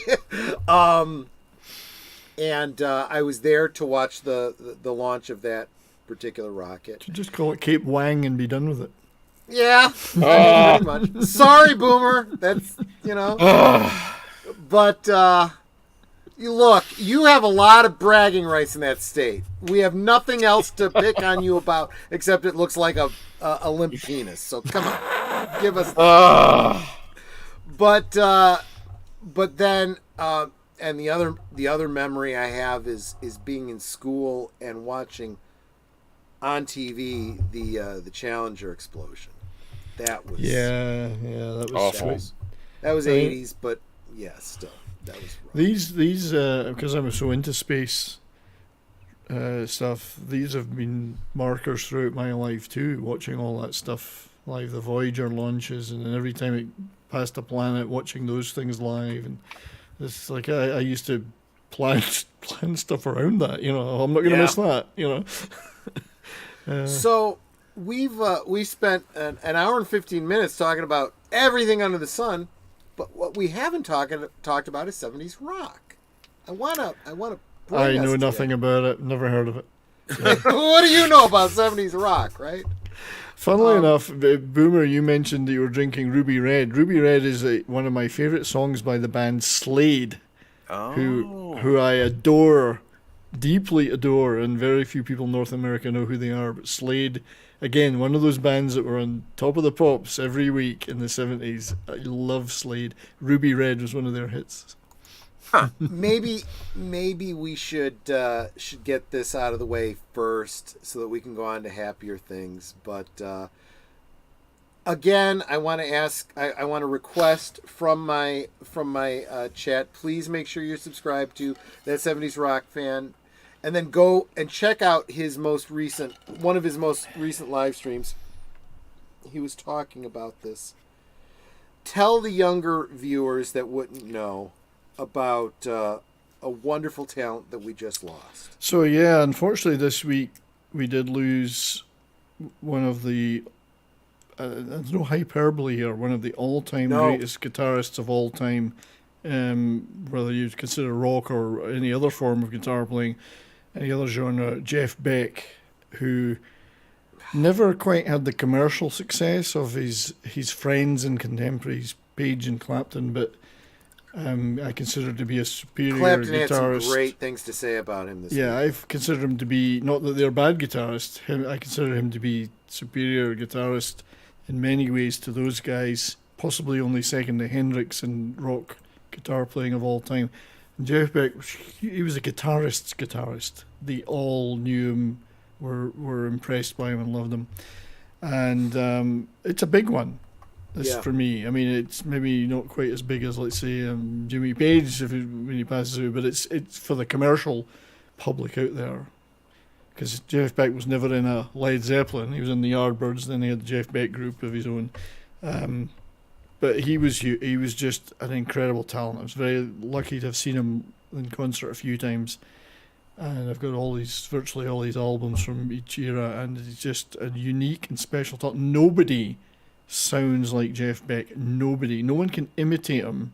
No, you're absolutely right. Like and I've actually heard commentaries by some pretty big name guitarists that have tried, and they're like, his mind and his fingers just work differently for some reason. Yeah, very difficult to be truly unique when everything's been done by a million people. But nobody, I can't think of another guitar player that sounded like his guitar sound. And he did it all without the benefit of a huge amount of pedals. Usually he was playing a Fender Strat or an Esquire or a couple of other very simple guitars, in a sense, off-the-shelf Fender. He didn't use a pick, and it wasn't finger picking, but he used his fingers. So he would play with his thumb a lot of the time. Not very unique style. Yeah, not necessarily picking sound like you get the Martin Knopflers that can pick. It was more just using his hand to strum and play things as opposed to any kind of a pick, and with a whammy bar all the time getting used. And he had this really fuzzy, sharp sound that he could make, and just everything was emotional, everything was feel. You wouldn't play the solo quite the same way twice. Anytime, and he could play blistering hard rock, and then he could play beautiful ethereal ballads and everything in between. Also a great rock and roll and rockabilly guitar player. If you've ever heard any of his rock and roll material, he did a whole album of rockabilly stuff in the 90s. Because that's the era he grew up in. He grew up in the 50s, late 50s, picked up the guitar, was playing in clubs in London alongside Page, Clapton, Ritchie Blackmore, all these guys, part of that scene, and they all played rock and roll. And then pick-up bands backing singers like Screaming Lord Sutch or guys like that, and they would play, all the rock and roll stuff and all the rockabilly stuff, which they loved, Gene Vincent stuff and Eddie Cochran and all you name it. So truly, I mean, the word genius is thrown around for every 2-bit artist nowadays. He truly was a genius of the guitar. So the fact he wasn't a singer probably meant he never became one of those guys that. True. He had Rod Stewart singing for him in the Jeff Beck group, and that was brilliant. If you ever hear those albums, Truth and Beckola. So this week, obviously, when someone passes, his contemporaries come out to say a word or two, and Rod Stewart and Eric Clapton both had some wonderful things to say about him. And you guys know how this goes. We'll talk. We'll at least mention it on Sunday over on Age of Boomers channel when we do Geeky Geezers. But I'll drop you some links. We do an in remembrance usually when this everything happens. Yeah, but this is when Brian says it's not hyperbole, he means it. It's not hyperbole. If someone like Eric Clapton comes out, Eric Clapton, who's just a genius, a musical genius, and a guitar master, comes out speaking this highly about somebody, that says a great deal. Yeah, and well, so it's funny. The funny thing about that, of course, is that Beck replaced him in the Yardbirds. Yes, he did. Clapton, you're right. So the story is, the Yardbirds, great British blues band of the early '60s. They record a single called "For Your Love," which you'll hear all the time today. Yeah, it's still a hit. Still, for your love, for your love. Very little guitar in it because Eric Clapton hated it because he wanted to play the blues. He couldn't stand this song. And funnily enough, I have more trivia. The song was written by a guy called Graham Gouldman. Now, you know the band 10cc? Yep. I'm Not in Love. Graham Gouldman was in 10cc, so he was a big songwriter in the 60s before he had success as an artist in 10cc. But anyway, he wrote For Your Love, 16-year-old guy wrote. So Clapton said, that's it, I'm out. Jimmy Page said to the rest of the Yardbirds, because they asked him to join, he said, oh, I'm busy right now, because he's like doing 500 sessions a week and making a fortune. This guy Jeff Beck's pretty good though. You want him to join? So he joined. Yep. And he really took them to another level. I mean, it's things like Heart Full of Soul, Evil Hearted You, Happenings 10 Years Time Ago, the whole Roger the Engineer album, the start of the psychedelic era. They would never have been able to do that stuff with Clapton. True. Who just wanted to play the blues at that time. So Beck took them to another level. And then Jimmy Page joins after he's got a lull in his session work. So for about 6 months they had Jimmy Page and Jeff Beck in the band at the same time. Gosh. Which is just incredible when you think about it. And they only did like 2 songs, recorded like 2 songs in that whole time, but they're belters, as we'd say in Britain. That song's a belter. So, and then he left to do the Jeff Beck group and he got Rod Stewart singing, who was an unknown guy at the time. He was so shy when he joined the Jeff Beck group that he would sing behind the amps because he didn't want to face the audience. I didn't know that. Yeah, he would hide behind the amps. So Jeff Beck was like, "Come on, get out here! You know, you've got a great voice, do it." And Ronnie Wood was the bass player in the Jeff Beck group. I mean, not a guitar player, it was a bass player. So, anyway, and then he went on to all the jazzy stuff. Yeah. So that is, and unfortunately, as time marches on, we end up talking more and more about those that we've lost, and for the younger generation. And I don't know if I probably don't mention this on the channel enough. I really should. I never mean anything disparaging to the younger generation, but I believe that those that are younger that watch the show, I hope that you appreciate when we share about, you know, these people that you might not know. You know, we'll share with you songs and music and movies and stuff that from to your point of view, a bygone era, that we want to share with you. We want to share with you something that's really beautiful. That's my favourite picture of Jeff Beck. I think it's like late 60s Jeff Beck group era. He's playing Les Paul at that time as opposed to Strat. That is, I swear, one of those pictures that it's phenomenal. I bet it's not even staged. It's just... No, it's just at a gig or whatever. Just happenstance, serendipity. But he just looks... I'm not that way inclined, but he's a beautiful guy. I look at that picture and I go, I wish that was me. I wish I could look like that and hold a guitar like that. And, great, and it's a moment in history because he was 70. He was 78, but he always seemed so vital. I mean, he was gigging up until recently.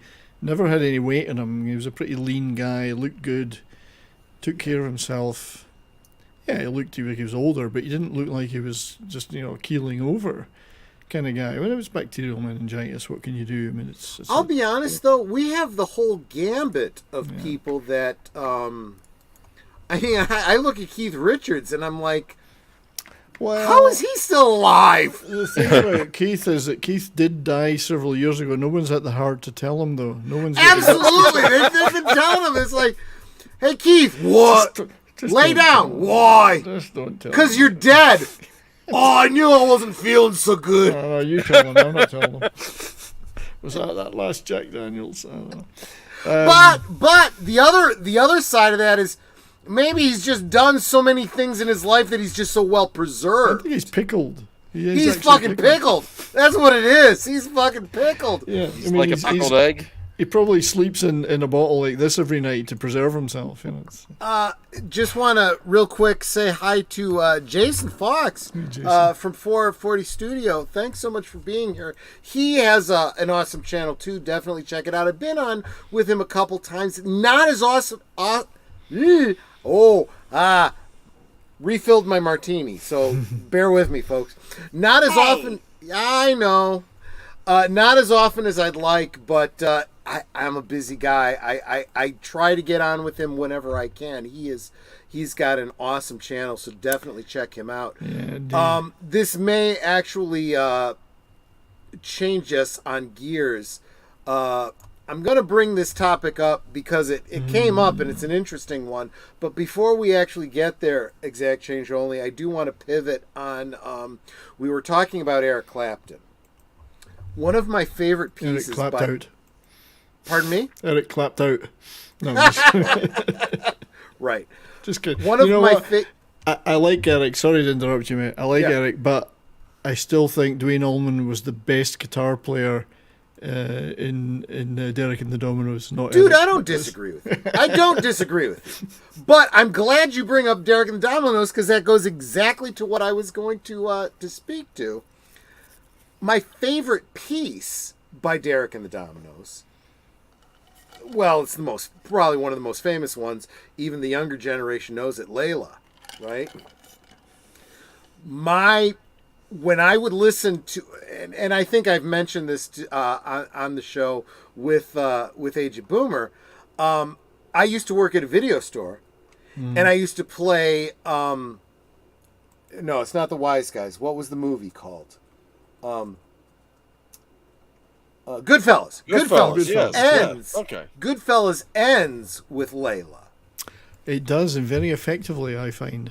Like, that soundtrack is very effective. My favorite thing about Layla is the back half of that. It's beautiful. Stop singing. I don't want to hear you singing anymore. I want to hear the guitar. Just want to hear Clapton and Allman. And the piano. Don't get me wrong. The piano's great, too. I mean, it's that whole piece is just beautiful. I could listen to the back half of Layla on a loop all day long and be just, absolutely. And you know what? Exact change only. I'm sorry. I will come back to you, but one of my favorite YouTubers is in the chat, and I've got to say hi to him. Oh, retro. Yeah, Michael French is here. I get what you mean about young people and bygone eras. I try so hard to get people to understand the greatness of Lawrence of Arabia and Ninja 3. But Ninja 3 is a brilliant movie. It is. This Ninja 2 is also a brilliant movie. It was wasn't that Revenge of the Ninja? Was it Ninja 2 Revenge of the Ninja? I think it was Revenge of the Ninja. Enter the Ninja's the first one with the great Franco Nero. Yeah, I think the second and third are my favorites. So yes. Yeah. And well played. Real quick, I do want to say he's exaggerating. Don't apologize, bro. It's your show. No, it's not. I say this all the time. It's your show. You in the chat. You guys definitely influence where I go. Joker voice. Good night, Joker voice. Thanks take care, buddy. Thanks so much. Gosh, if you're not subscribed to Joker Voice, he is awesome. And if you're following me on Twitter, I will share out every single video he does, so you won't miss anything. But Michael, I did respond to you on in the offline. You asked me a question, and I was actually talking about that in the behind the scenes. I was because if you scroll up far enough. Jedi Bill was here to say hi, and I said, I think you got me into a little trouble with Michael French. I said it in a joking way. I didn't really mean it. But I'm going to have to go back and watch this whole stream and, put all the timestamps for all the people that I've mentioned today because there's some great YouTubers that come by to say hi, and I super appreciate every single one of you. But... Michael French, you know Retro Blasting, right? Yeah, he's great. Yeah, it's good to see him in the chat. Because you guys have chewed some of the same ground. He lived in Britain for a while, and he's an Anglophile to this day. I don't know if I could ever describe myself as an Anglophile being Scottish. Close enough. True, you're Scottish. I'm a so Scotophile. there is that. I get that. If Are Anglo you means insulting a fellow Scotsman? Well, no. I mean, there is that. There is that not Scottish, Scottish, British freedom. I mean that whole thing. They're not the same. No, they are absolutely not. We're not just wankers, we're colonised by wankers, as they said. Yes, absolutely. But yeah, I'm not. Well, it's your own fault for living next door to him, for crying out loud. Yeah, I've never forgiven Edward I for burning Berwick to the ground, but that's my. Before your time. Bugbear. Oh, the repercussions of that went on for. I know. Years. I understand. No, I'm not huge. I'm not hugely into nationalism per se in Scotland, but I just realized an Anglophile is somebody that speaks English. You could consider me an Anglophile, yes. Oh, fair enough.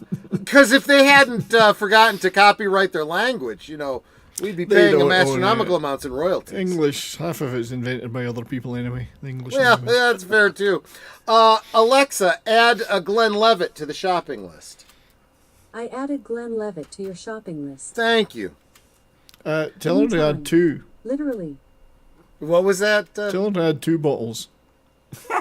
Alexa, add a second bottle of Glenn Levitt to the shopping list. I added second bottle of Glenn Levitt to your shopping What a list. good girl. Good girl, thank you. What if it's a second bottle of Glenn Levitt? Yes, you are a great AI. I don't like I am this. having a conversation with a robot. I don't This is like the this. age we live in, people. Isn't that what used that to movie?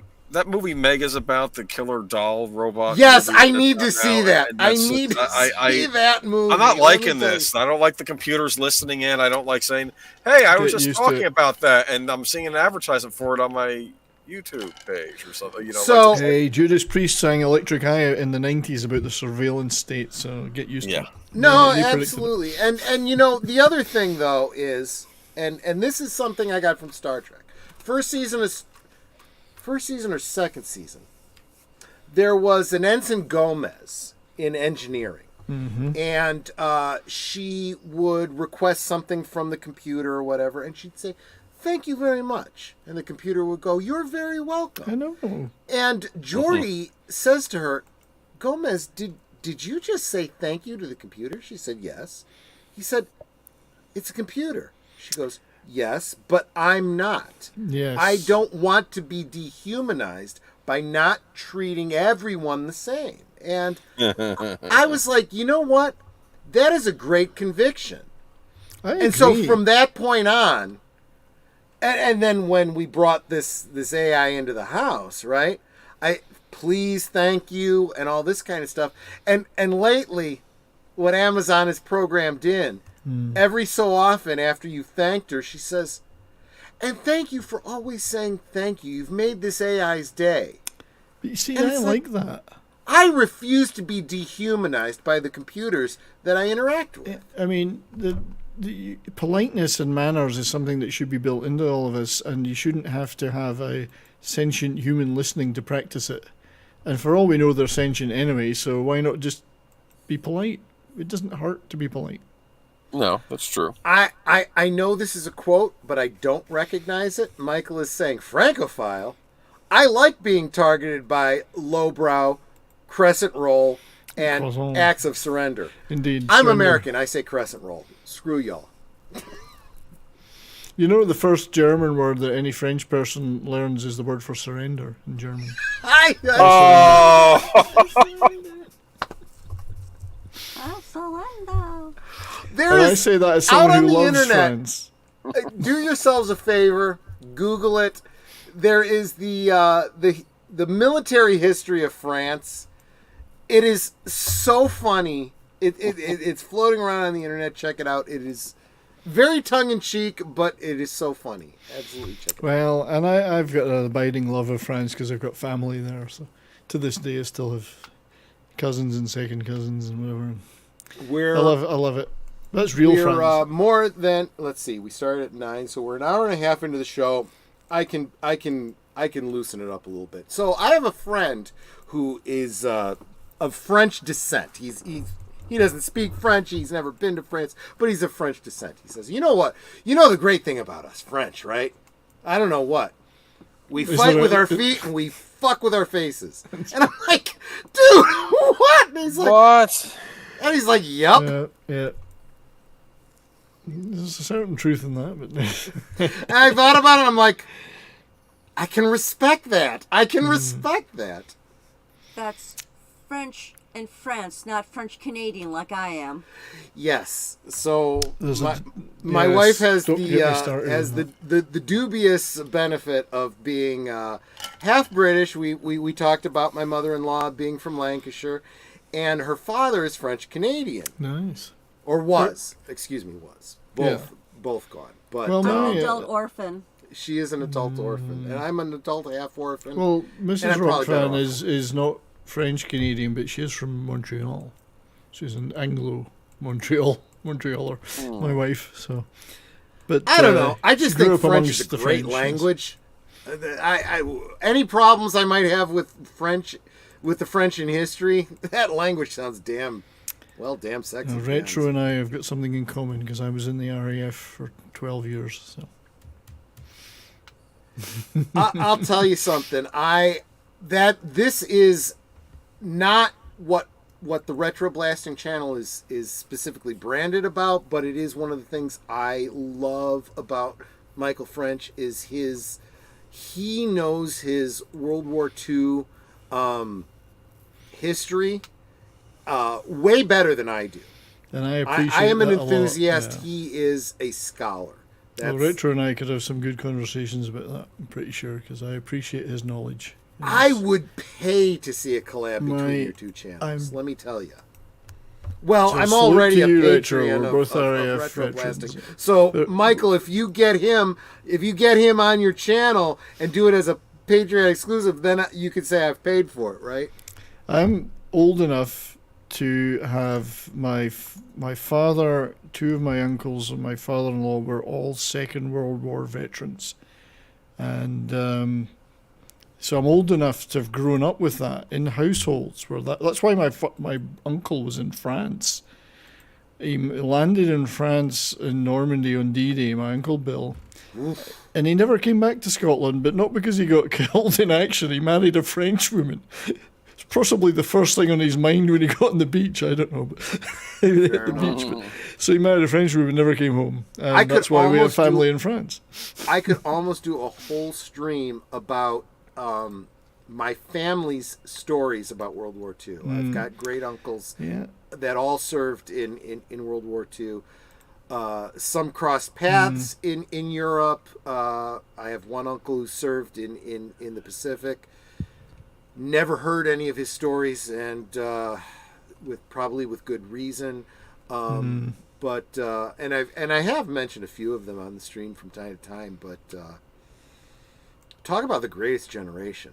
There's a reason for that. There really is. Yeah, and growing up amongst it was, it's hard to tell younger people today what that was like. I mean, to them that's ancient history now.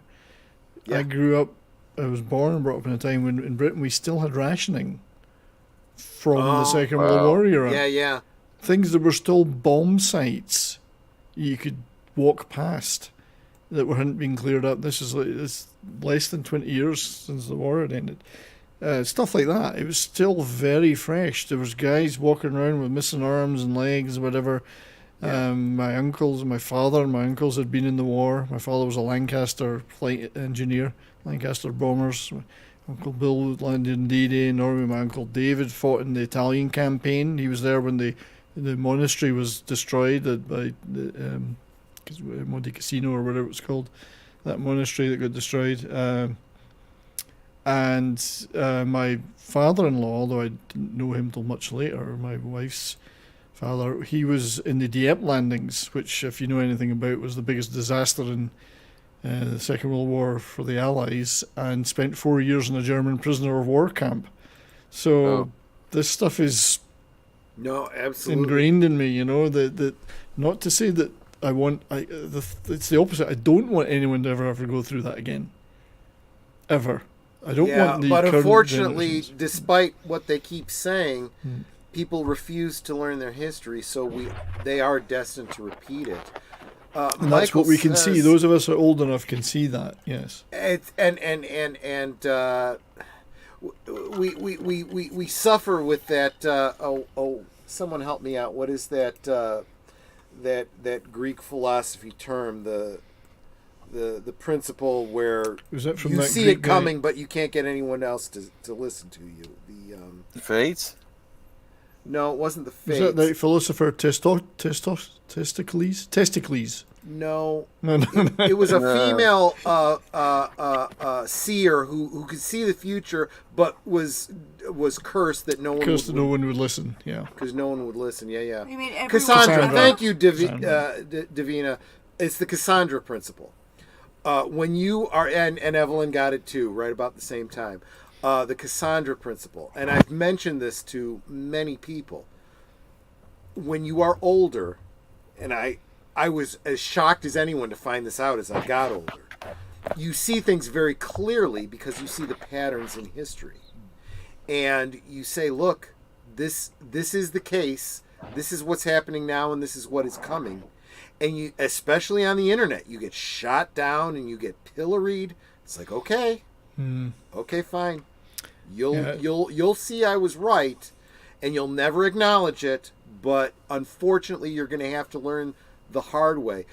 Michael says, I am American, not an RAF veteran, but I am a devoted RAF supporter and admirer. America didn't save the British. America was simply late to the show. I agree with you 100%, Michael, but in fairness to America, we were trying to get involved as much as we could, and we couldn't for political reasons until certain things happen. Yeah, I mean, I've got a particular viewpoint on this, which is that Britain had, because of the Battle of Britain and the defeat of the inability of the German Air Force to control the skies over Britain, they cancelled their plans to invade Britain. So Britain would have survived, but it would have been forced to come to some kind of peace terms with the Germans eventually. Yeah, I see it would that. never have been able to roll that back on its own, even with the British Empire behind it. It needed America to be in the war to defeat the Axis powers. Britain could never have defeated them on its own. So to speak. Yeah, they survived, but they would have had to sue for peace. It would have been a very different world, shape of the world than it was. That it turned out to be. It needed America and its endless supply of men, money, and machines to actually win. There could have been no invasion of Europe in 1944 to take it back from the Nazis without America. It just would never have happened. Think about the irony too. You know, U.S. knows that this is a global conflict. We want to get involved, but the public doesn't want us to. So we have to wait until what? Japan attacks us, and then we declare war on Germany. Well, to be fair, Germany declared war on us. That's true, they did. All of it was a direct result of right. I almost see Hitler going, "You did what? Oh, okay, I'll declare war on America." Wasn't it? What was the Japanese Admiral Togo or whatever that said, "We've made a massive mistake here"? Right from minute one, he said, "We've just made a huge mistake. Yeah, we've just awakened the beast or whatever." Sleeping giant. Sleeping giant. That's it. Yeah. Yes, that's what he said. Awakened a sleeping giant. Yeah. That is that, and you know what? That represents someone who understands strategy, right? You don't want to fight on more fronts than necessary. That's crazy, right?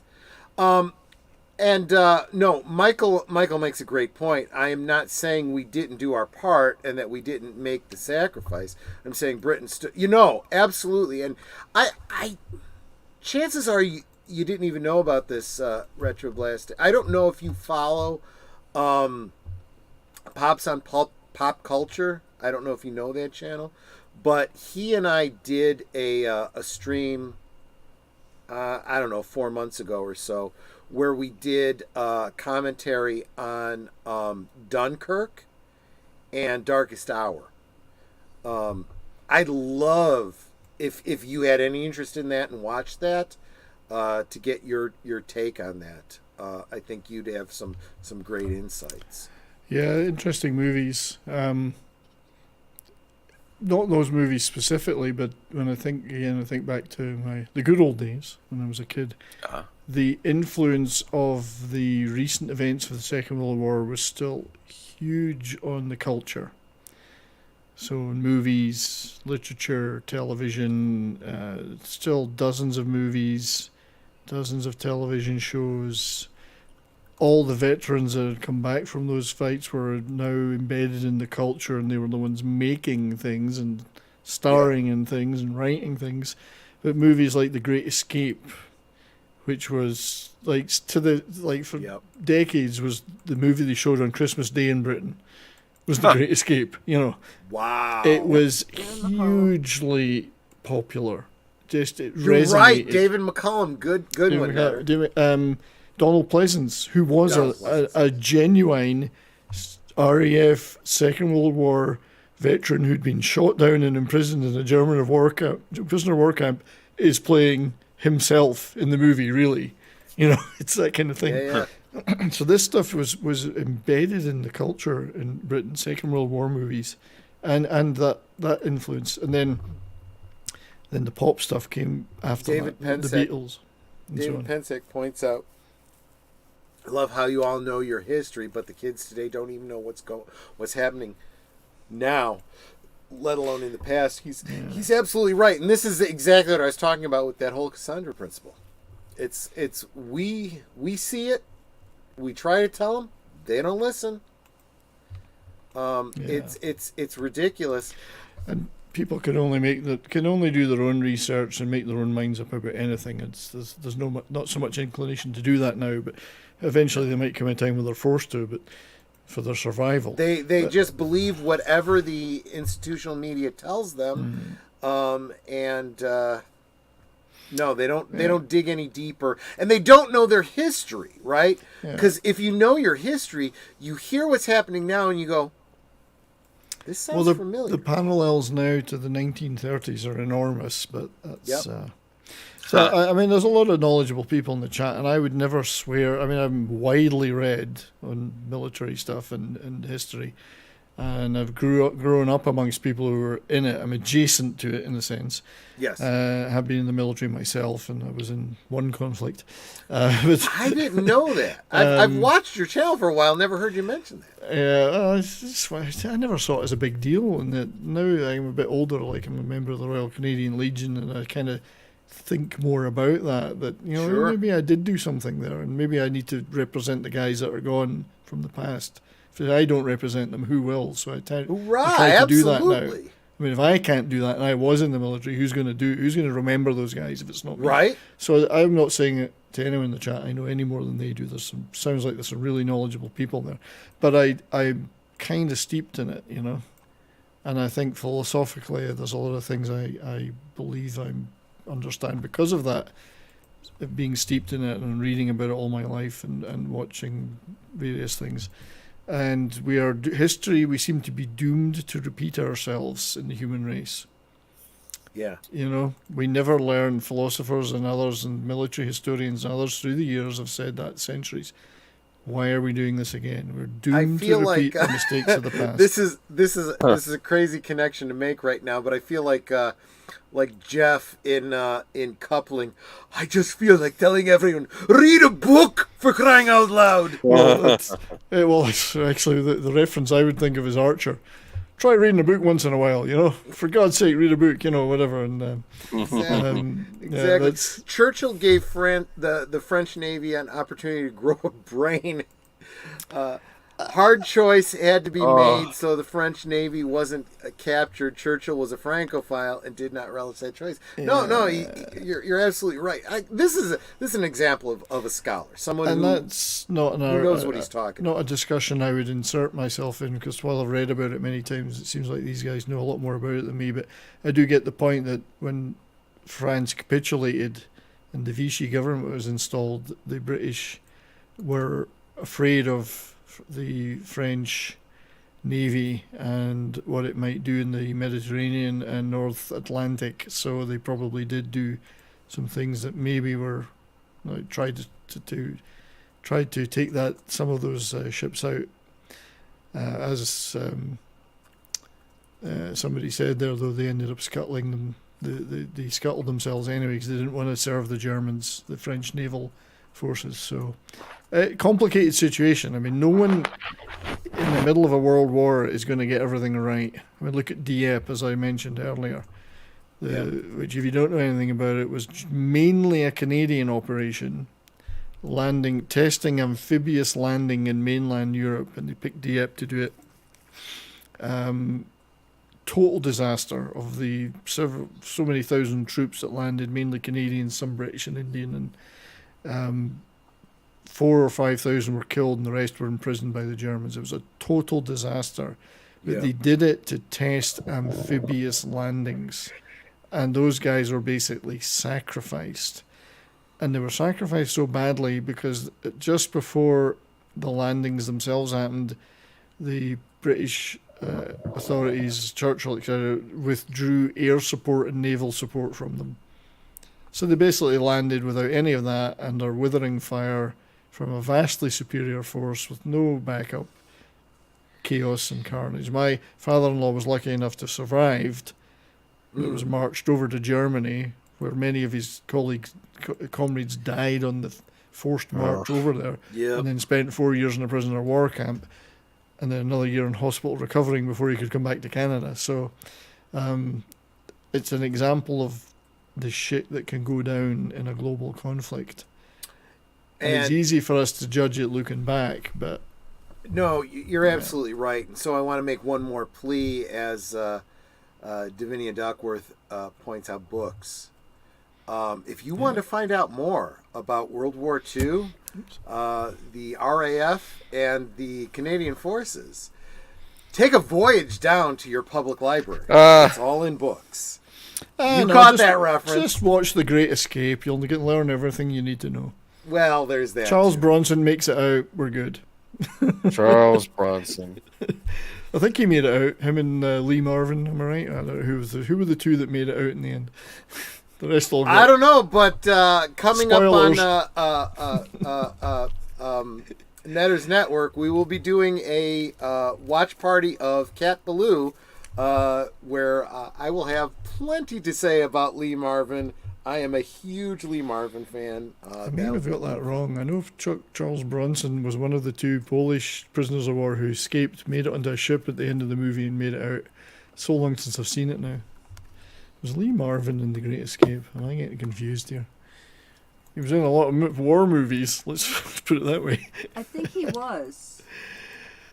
I'll look it up. Yeah, I'm looking it up now. I've seen so much stuff I keep forgetting. I distinctly remember Charles Bronson made it out. Lee Marvin was certainly in The Dirty Dozen. You know what? There's so many stars in The Great Escape I can't remember. Dickie Attenborough. If you want to support librarians, make sure you're subscribed to this guy over here. Age of real life is a librarian. So I am not a librarian. Whatever, you work in a library. To me, you're a librarian. Oh, it wasn't Lee Marvin, but I don't know. It was Charles Bronson and somebody else made it to the boat and got away. But Charles Bronson was in a lot of great movies. Wasn't he in, what was it called? Marathon? Was that one of his? Or no? Marathon Man? Not Marathon. No. Telethon. Telethon, yeah. He was. He's a great actor. Yeah. I know Steve McQueen got out. Charles Bronson got out. Well, McQueen ended up going back though. Yeah. He ends up back in. He couldn't get his bike over the second barbed wire fence in Switzerland. He was trying to get the motorbike over there. He got over the first one, but he couldn't get over the second one. But yeah, I think there was two of them made it. Two guys escaped. The rest got captured again. Great movie though, and based loosely on a real thing. Connie says Lee Marvin is a great actor. Connie, please subscribe to Netter's Network. please be with us when we do the rewatch on an upcoming Saturday of Cat Ballou. That is a Lee Marvin film. Oh, Cat That Ballou. is not a Hanoi Jane film.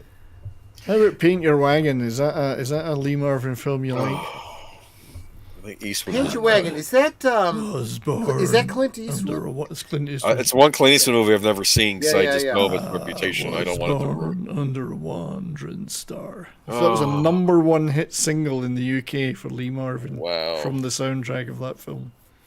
Wandering Star. #1 hit. Who knew, eh? Oh, absolutely. And you know what? When it comes to movies, deleted scenes is our subject matter expert. Let me tell you, he knows his stuff.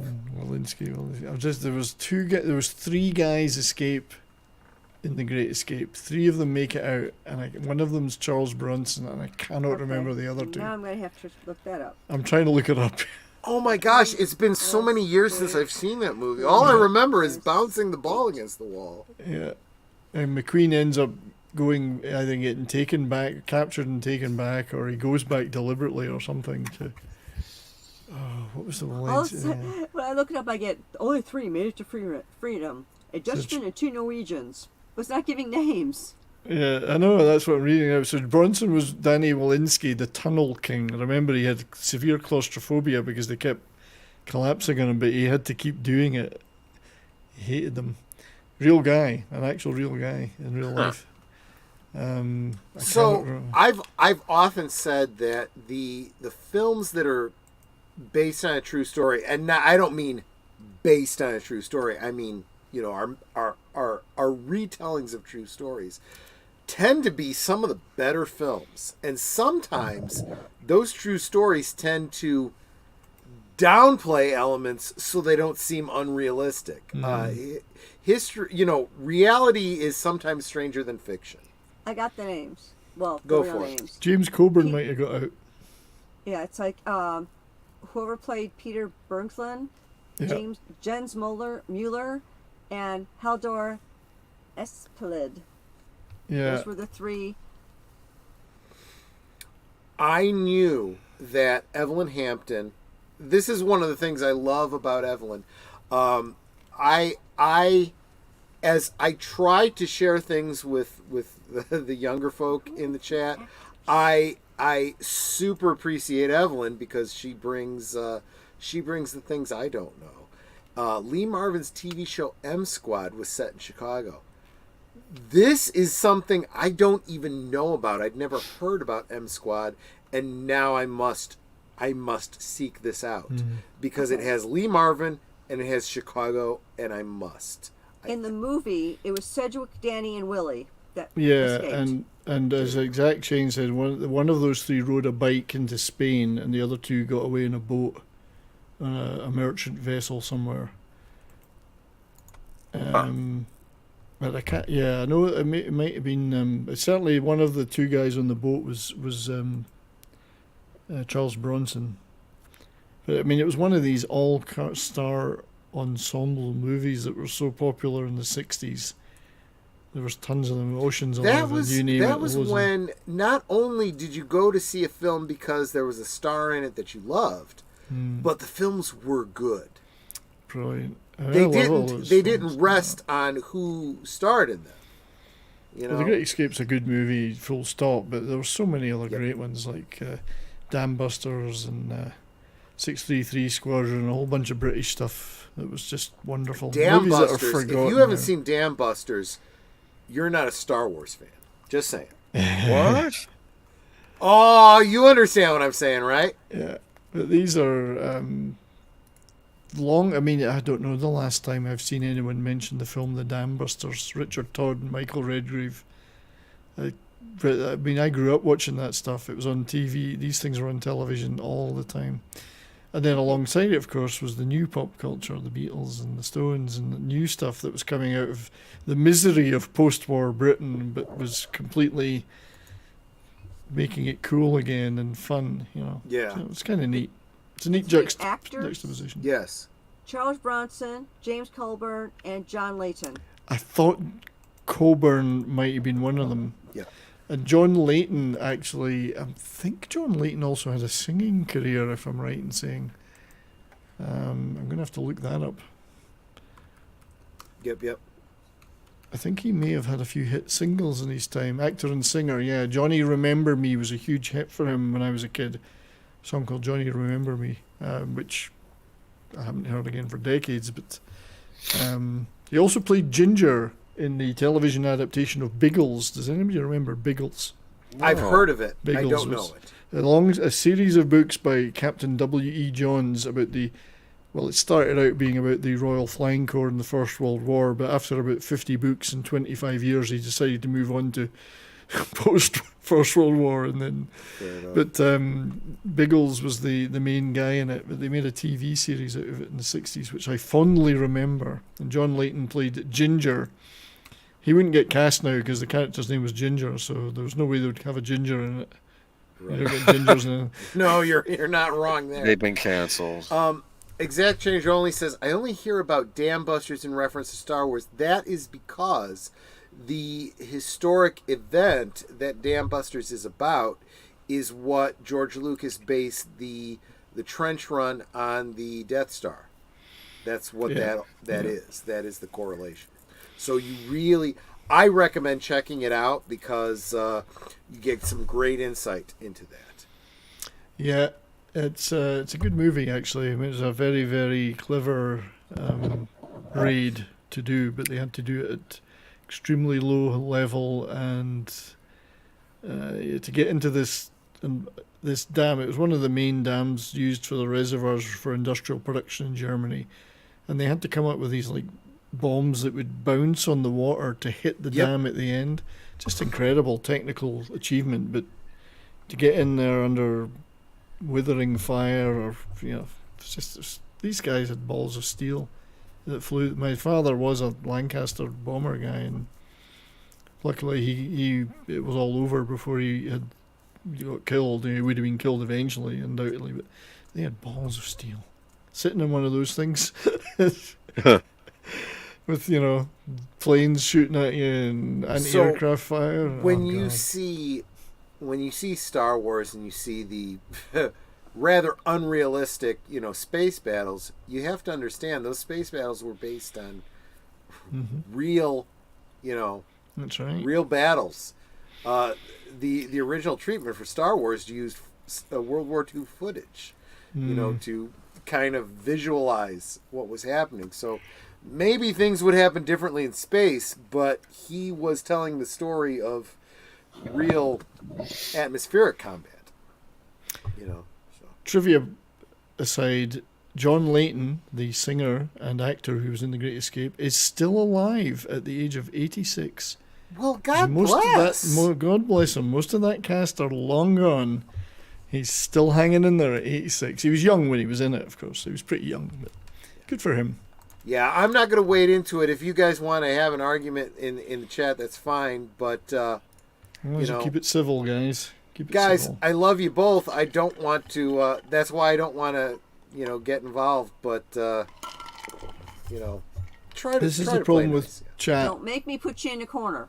Yeah. And that is the bouncer. It is the problem with chats and with things like tweets is you can't have a real discussion. You can have so many characters and eventually just that is you one said, of the things that I hate about the YouTube chat as well as Twitter. Yeah, you can't have a good conversation because you can only you can't. Yeah, sometimes you can't say full freaking sentences. I know, and things are more nuanced than just single sentences. We all know that. So anyway, I probably kicked it off by saying a few things because I got a few things wrong. Sorry about that. No. It's fine. It's fine. And it's always okay to disagree with somebody. Just keep it civil. What I do find humorous, and call me out on it, but I feel like you and I have both been talking about bygone eras before our own time. We're not even talking about the 70s at this I've barely touched on the 60s, 70s, and 80s and all the stuff that I was into in those days. I don't know. Does that say something about our generation that we are not only well-versed in our own generation, but the previous ones? I think for me it's because probably you as well, we were steeped in it. I mean, I grew up in that. You can't help but absorb the previous generation's concerns, likes, dislikes, experiences. That's what forms you, and then you and your generation get your own things. I don't know, Brian, because I feel like some of my love for history and the previous generations come from my relationship with, like, my grandparents and my mom. You know, my mother at least was a touchstone for why I'm such a big Elvis fan, for example. She was a huge Elvis fan. She was the first one to point out very early on in my life that I share a birthday with the man. She listened to his music all the time, so I loved Elvis, right? Yeah, it was my older brother that got me into Elvis. He was a little bit older than me. Yeah. He was born in the 50s, and he loved Elvis. And I love Elvis, absolutely. Been to Graceland and all that. I've got something. I'm going to share something with you now. You mentioned please. Elvis, so just I'll be back in a second. Okay, that's fair. While you're gone, as long as we're on. Oh yeah, let's say hi to Boosh, who just joined us. Thanks so much for being here, man. You are awesome. I love following you and hanging out with you on the social medias, including your YouTube channel. Please subscribe to Boosh McFadden. And I've not shown this to many people, but in the background, that is a painting of Elvis's gold lame suit, which a friend of ours was an artist. We commissioned her to draw this painting. So up to here on me. It's the gold lame suit that he had, and it was the cover of a Rolling Stone magazine. It's on a coat hanger. Oh. So that's an actual original painting done of that suit. That's how much we love Elvis. We got someone to paint this for us. Is that the suit that he was wearing on the cover of however many million Elvis fans? Yes, that's the very suit, and we got someone to paint that for us, and it's absolutely gorgeous. And that's how big fans we are of Elvis. Nice. Well, you know what? We can't talk about Elvis tonight without mourning the passing of his daughter. Oh, I know. Just the other day. We will talk more about that on Sunday. I was shocked. Channel on Sunday. That is just tragic. I know. I mean, 54. Geez. I actually played. I have a radio channel as well, and that 70s Rock Fan Radio, and I played. Did a show last night. A lot of Jeff Beck, but I played one of her songs. And it's the only one I had in my collection.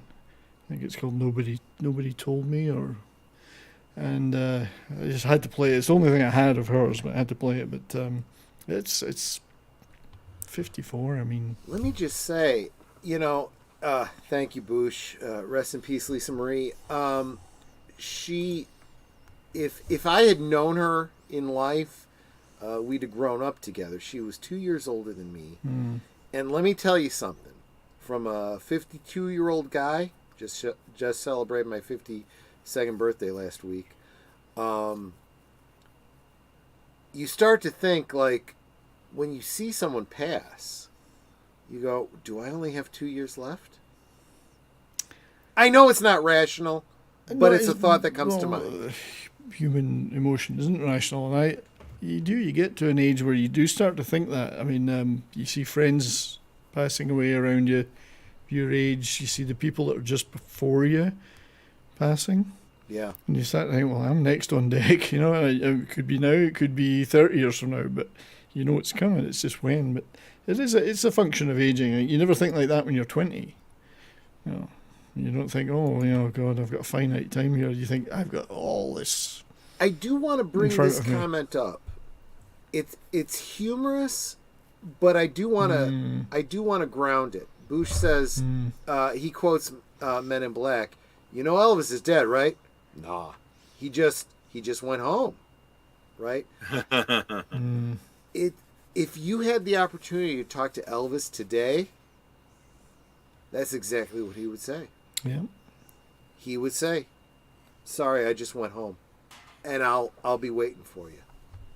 He was a very religious man, so I'm an enormous Elvis fan, and one of the things I had to do when I moved to North America was go to Memphis, go to Graceland, and it's still one of the best days of my life. And I haven't even gotten there. Oh, it's great. People say, "Oh, you're a Graceland. That's really cheesy." No, it isn't. There's nothing cheesy about it. Nope. First of all, it's not some mega mansion like they have now. It's actually quite modest compared to the cribs of the stars now. It's beautifully maintained, respectfully maintained. It's not garish. It's exactly as he had it, which is fun to see the jungle room. It's fun, and it's beautiful. Everything about it was beautiful. You can go out the back, and there's his grave and his parents and whatever, and it's not cheesy or tacky at all. And the other buildings with all the gold records and the suits and the bikes and the cars, it's fascinating stuff. Yeah, they are 2 aircraft, 2 of these aircraft there. But the funny thing was when we went, we and the gates. You stand outside those gates and get your picture taken. It's just. I thought this is our history, the history of our generations. Yeah. The pop generation. It's our history. And Elvis was, I don't care what anybody says, the man was magnificent. And we went to stand in front of his grave, and it had been a beautiful day up to then. All of a sudden, the sky went dark, and it was thunder and lightning, and it started raining. There was lightning hitting the ground a few miles, and just as we went to the grave, I thought, Elvis is talking to us. It's the funniest thing. In that little boy's smile. So I'm gonna pivot real quick. I want to share with the chat what I got on the shelf behind me. So I just built this last night. This is a Bandai model of R2-D2. That's from Star Wars. Yeah, exactly. Which was a 70s film, yes.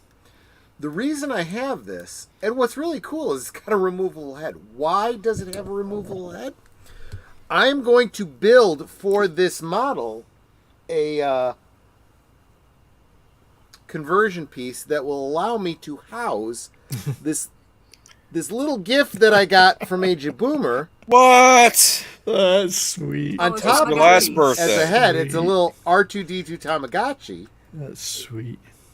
So it'll be basically like this. Now, will it be able to press a button and it'll make R2-D2 noises? That Tamagotchi. I don't know, because I haven't even pulled the little tab. What? I haven't even. Dude, it supposedly has that chess game in there. Like I haven't even pulled the little tab to activate it yet. I'm waiting until I have a resting place for it. So that's what that is. This, my birthday gift from my lovely wife.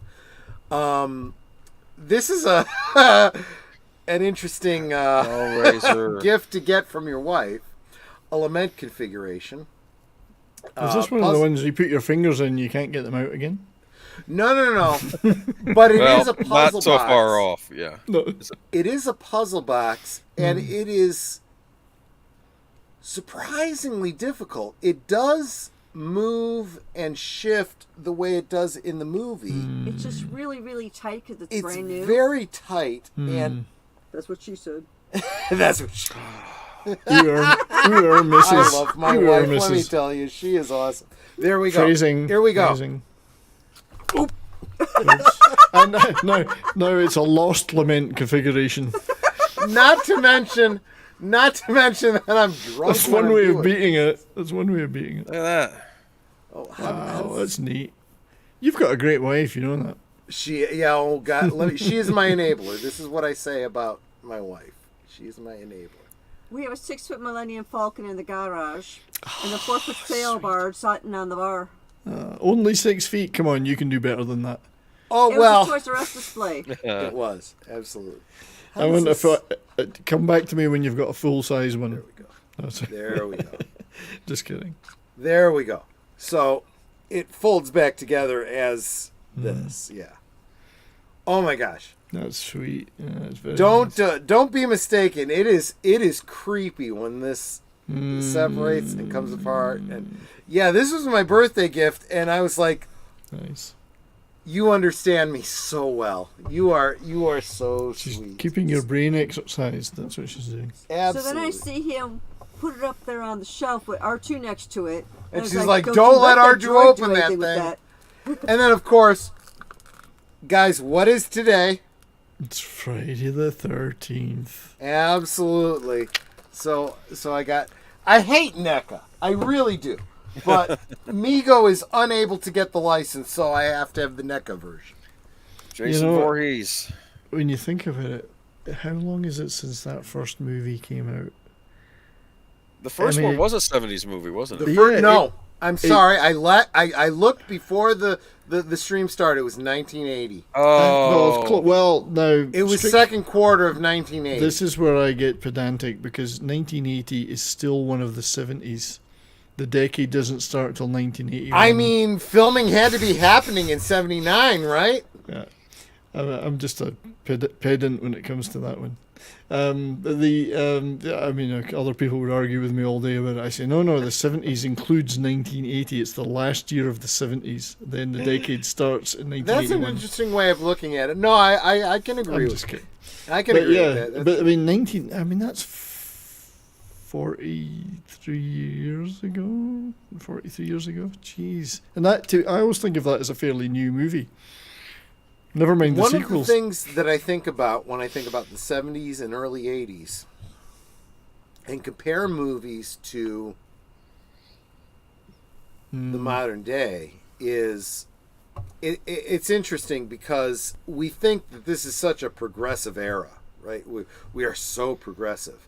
The fact is it's very regressive.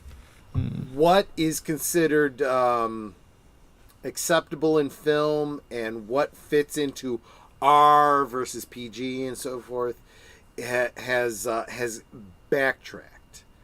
So Boomer and I have often talked about things like Indiana Jones 2 and Gremlins and so forth. Oh yeah, all the good stuff. And Jaws, which were all PG films, but in the modern day, they'd be at least PG-13, if not Temple R. of Doom is a pretty hard movie in places. There's some pretty rough stuff in that one. It was Temple of Doom and Gremlins that is why we actually have the PG-13. Yeah. It was scenes in no. that Wait a that minute. are- This is not PG, but maybe it's not quite R. Let's come up with something in between, right? But no, the reason I bring that up is because you know, and I've had this conversation with Fanzine. If you're not subscribed to Fanzine, he was a guest of mine last year. He knows his movies. He's a big one for the horror and the boobies. Definitely check out his channel. But one of the things we were talking about was how things that were acceptable in PG would now give you an R rating. For example, the old 1970s. Yeah, see, I brought it back to the 70s. Romeo and Juliet, which the Zeffirelli one, or very currently we are having a lawsuit I've by heard the about two that. actors that appeared in that film. They are suing because they were upset and oppressed because they had to do nudity when they were kids or something. I don't know, whatever the fuck. But they both have nude scenes, and a little flash of boobs, a little flash of butts or whatever, and oh my gosh, you know, everyone's losing their mind today. But back in the 70s, it's a PG film. It was. I watched that film, Romeo and Juliet. this is the Zeffirelli one, is it? The Franco Zeffirelli? Yeah. Yes. Yeah. Yeah. That he was the director of that one. Yeah. Yes, I remember it was. I saw that film in high school, in my English Lit class, and they were like, "Look, You're old enough to be adult about this. There's a little bit of nudity. Get over it. That's how they showed it in my school. Yeah. I don't think we would have had a problem with that at my school. We were like, yeah, of course we're going to watch it. We'll sit in the classroom and watch that, and that's fine. I remember. Yeah, no, I mean, and these days, if I had the VHS, I'd be stopping and pausing. I distinctly remember, we used to get maybe 1 or 2 films a year in English class or something like that in high school.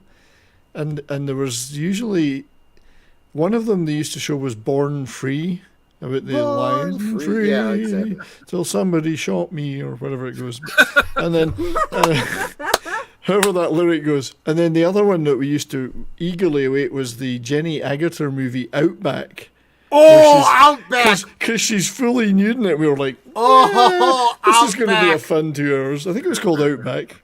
Yeah, Jenny Agutter. Jenny Agutter. Oh, anyone who regularly watches my channel knows who what Jenny Agutter is. And we were like, yeah, of course we'll sit and watch this at 12 years old. We're good.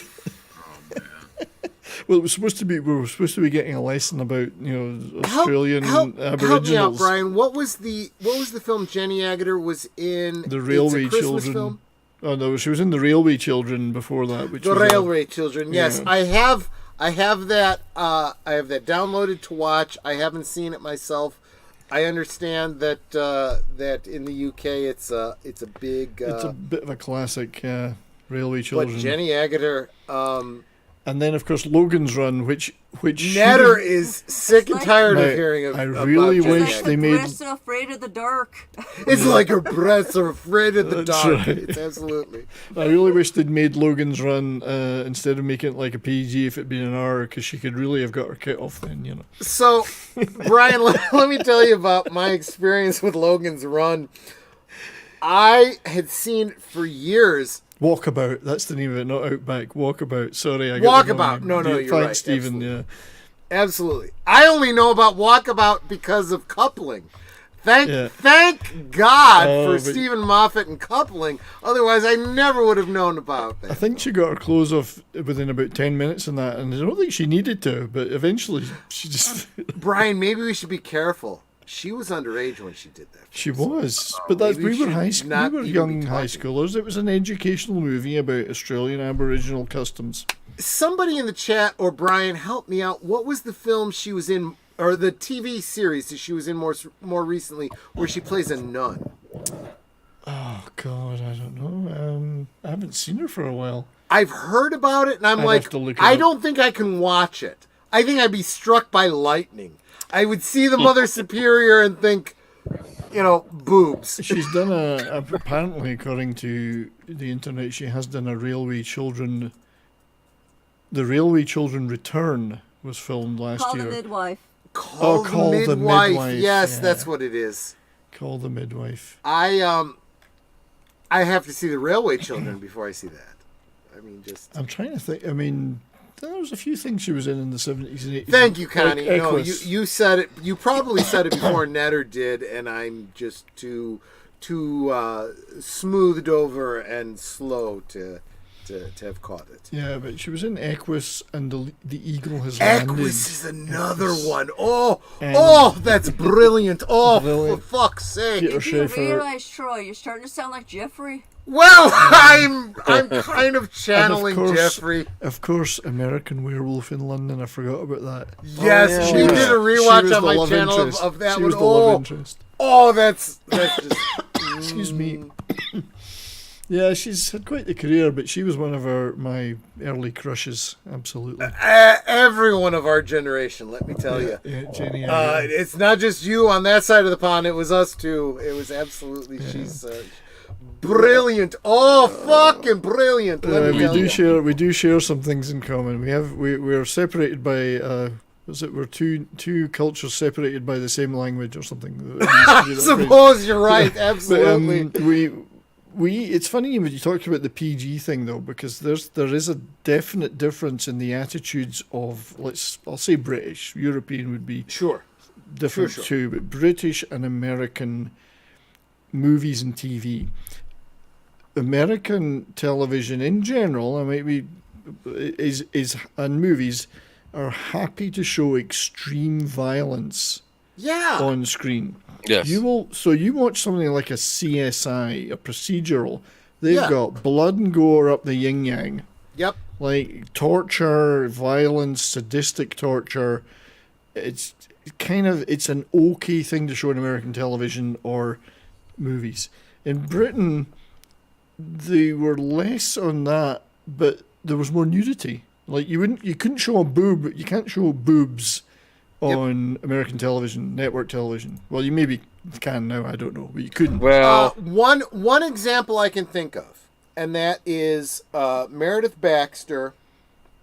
She was in a film where it was about breast cancer, and she showed her naked breast. Well, that's it was a non-sexualized. they made fun of that on Beavis and Butthead. Yeah, whereas on British Of course they did. I'll tell you later. Yeah. For fuck's sake, of course they did. Of course they did. British television had right back to when I was a kid, had a much more relaxed attitude about nudity.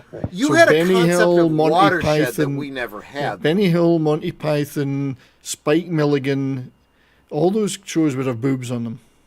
Maybe not a lot, but maybe just a quick flash. I've never seen an uncensored version of it. I missed that. So you'd get like Spike Milligan's show in the early 70s. Boobs all over the place. Naked women, boobs. Shit, man. All I saw was edited versions. But you wouldn't get sadistic violence being allowed, but boobs, no problem.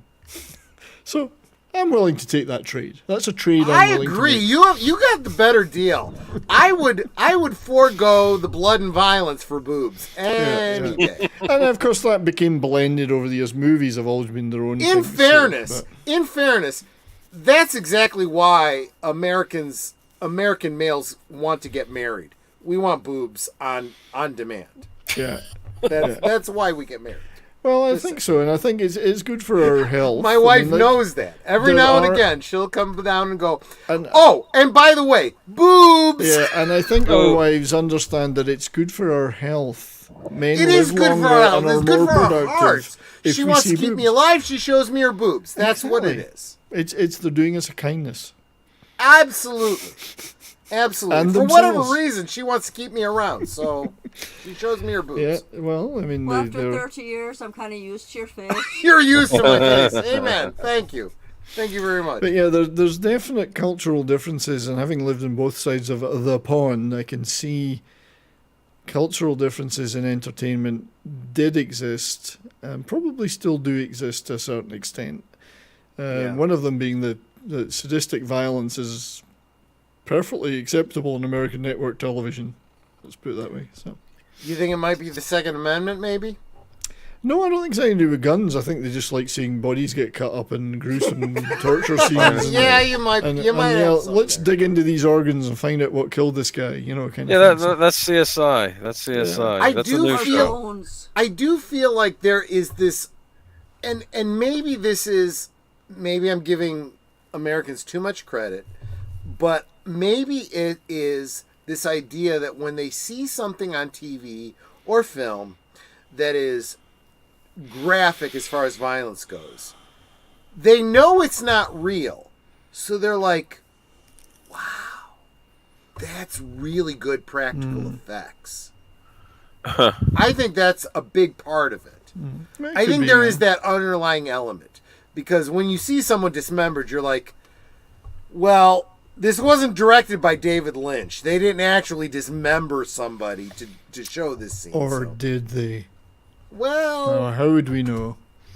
Well. I'm thinking, wasn't there a movie called I Dismember Mama? I Dismember Mama. I do know that film, yes.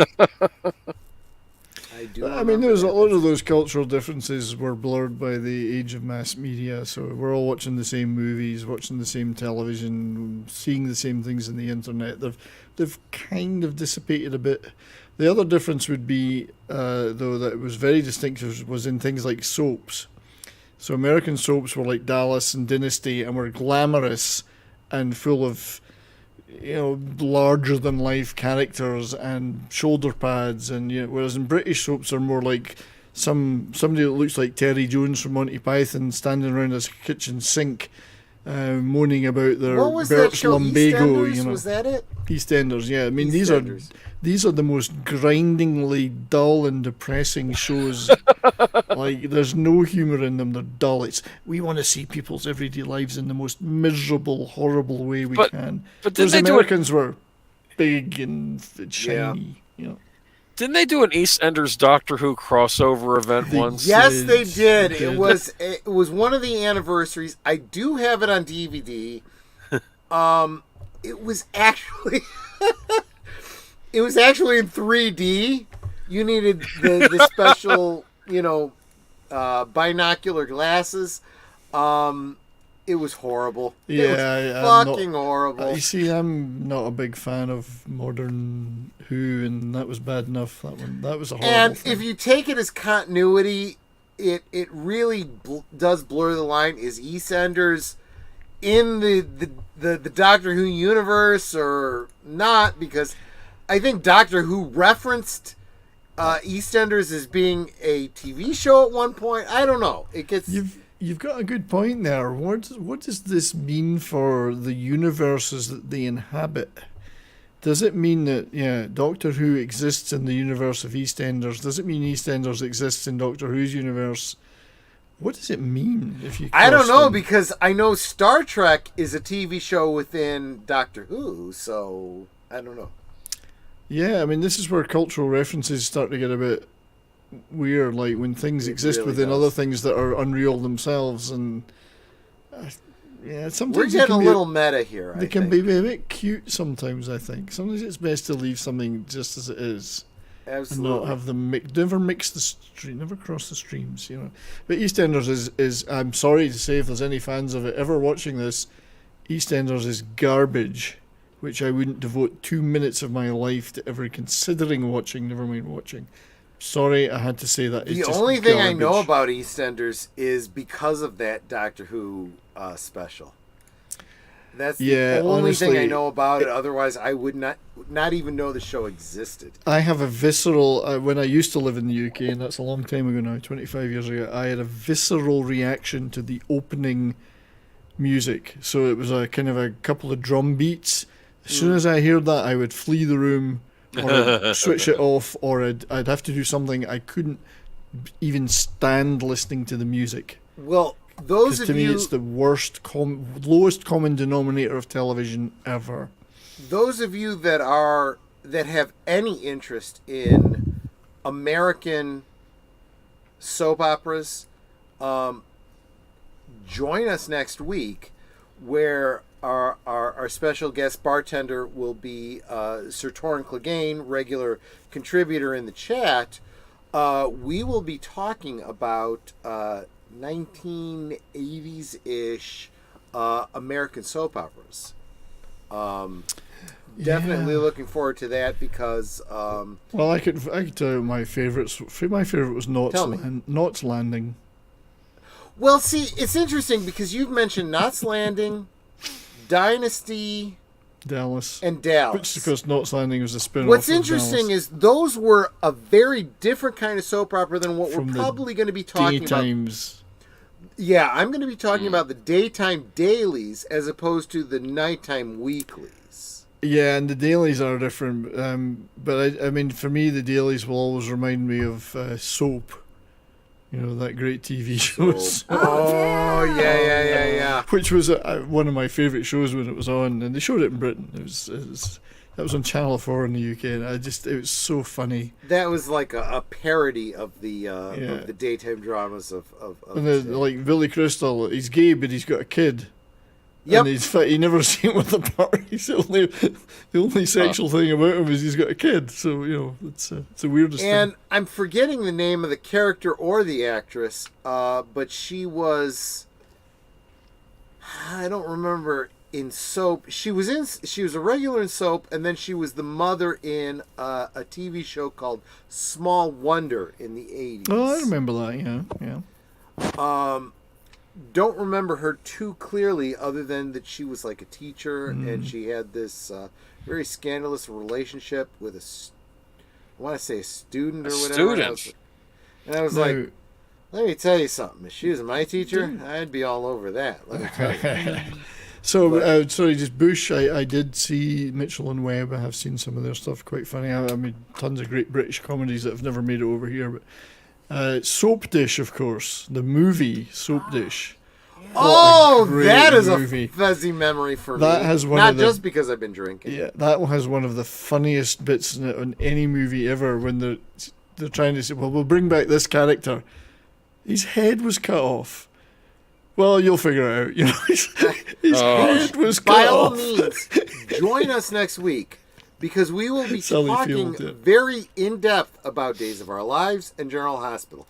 I don't know anything about Young and Restless, but we'll be talking about Days of Our Lives, Now, General Hospital, and All My Children. General Hospital has been on. I'm looking up. Correct me if I'm wrong. Isn't that been on since the 60s? Something like that, yeah. And was that Richard Chamberlain was in that, or He might have been.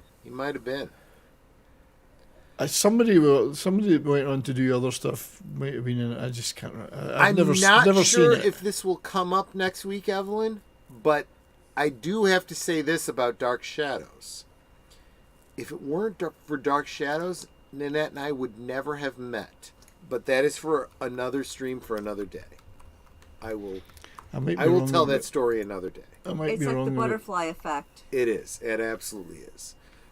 Because Dark Shadows exist, Netter and I met and fell in love and got married. Just saying. But, yeah, so next week...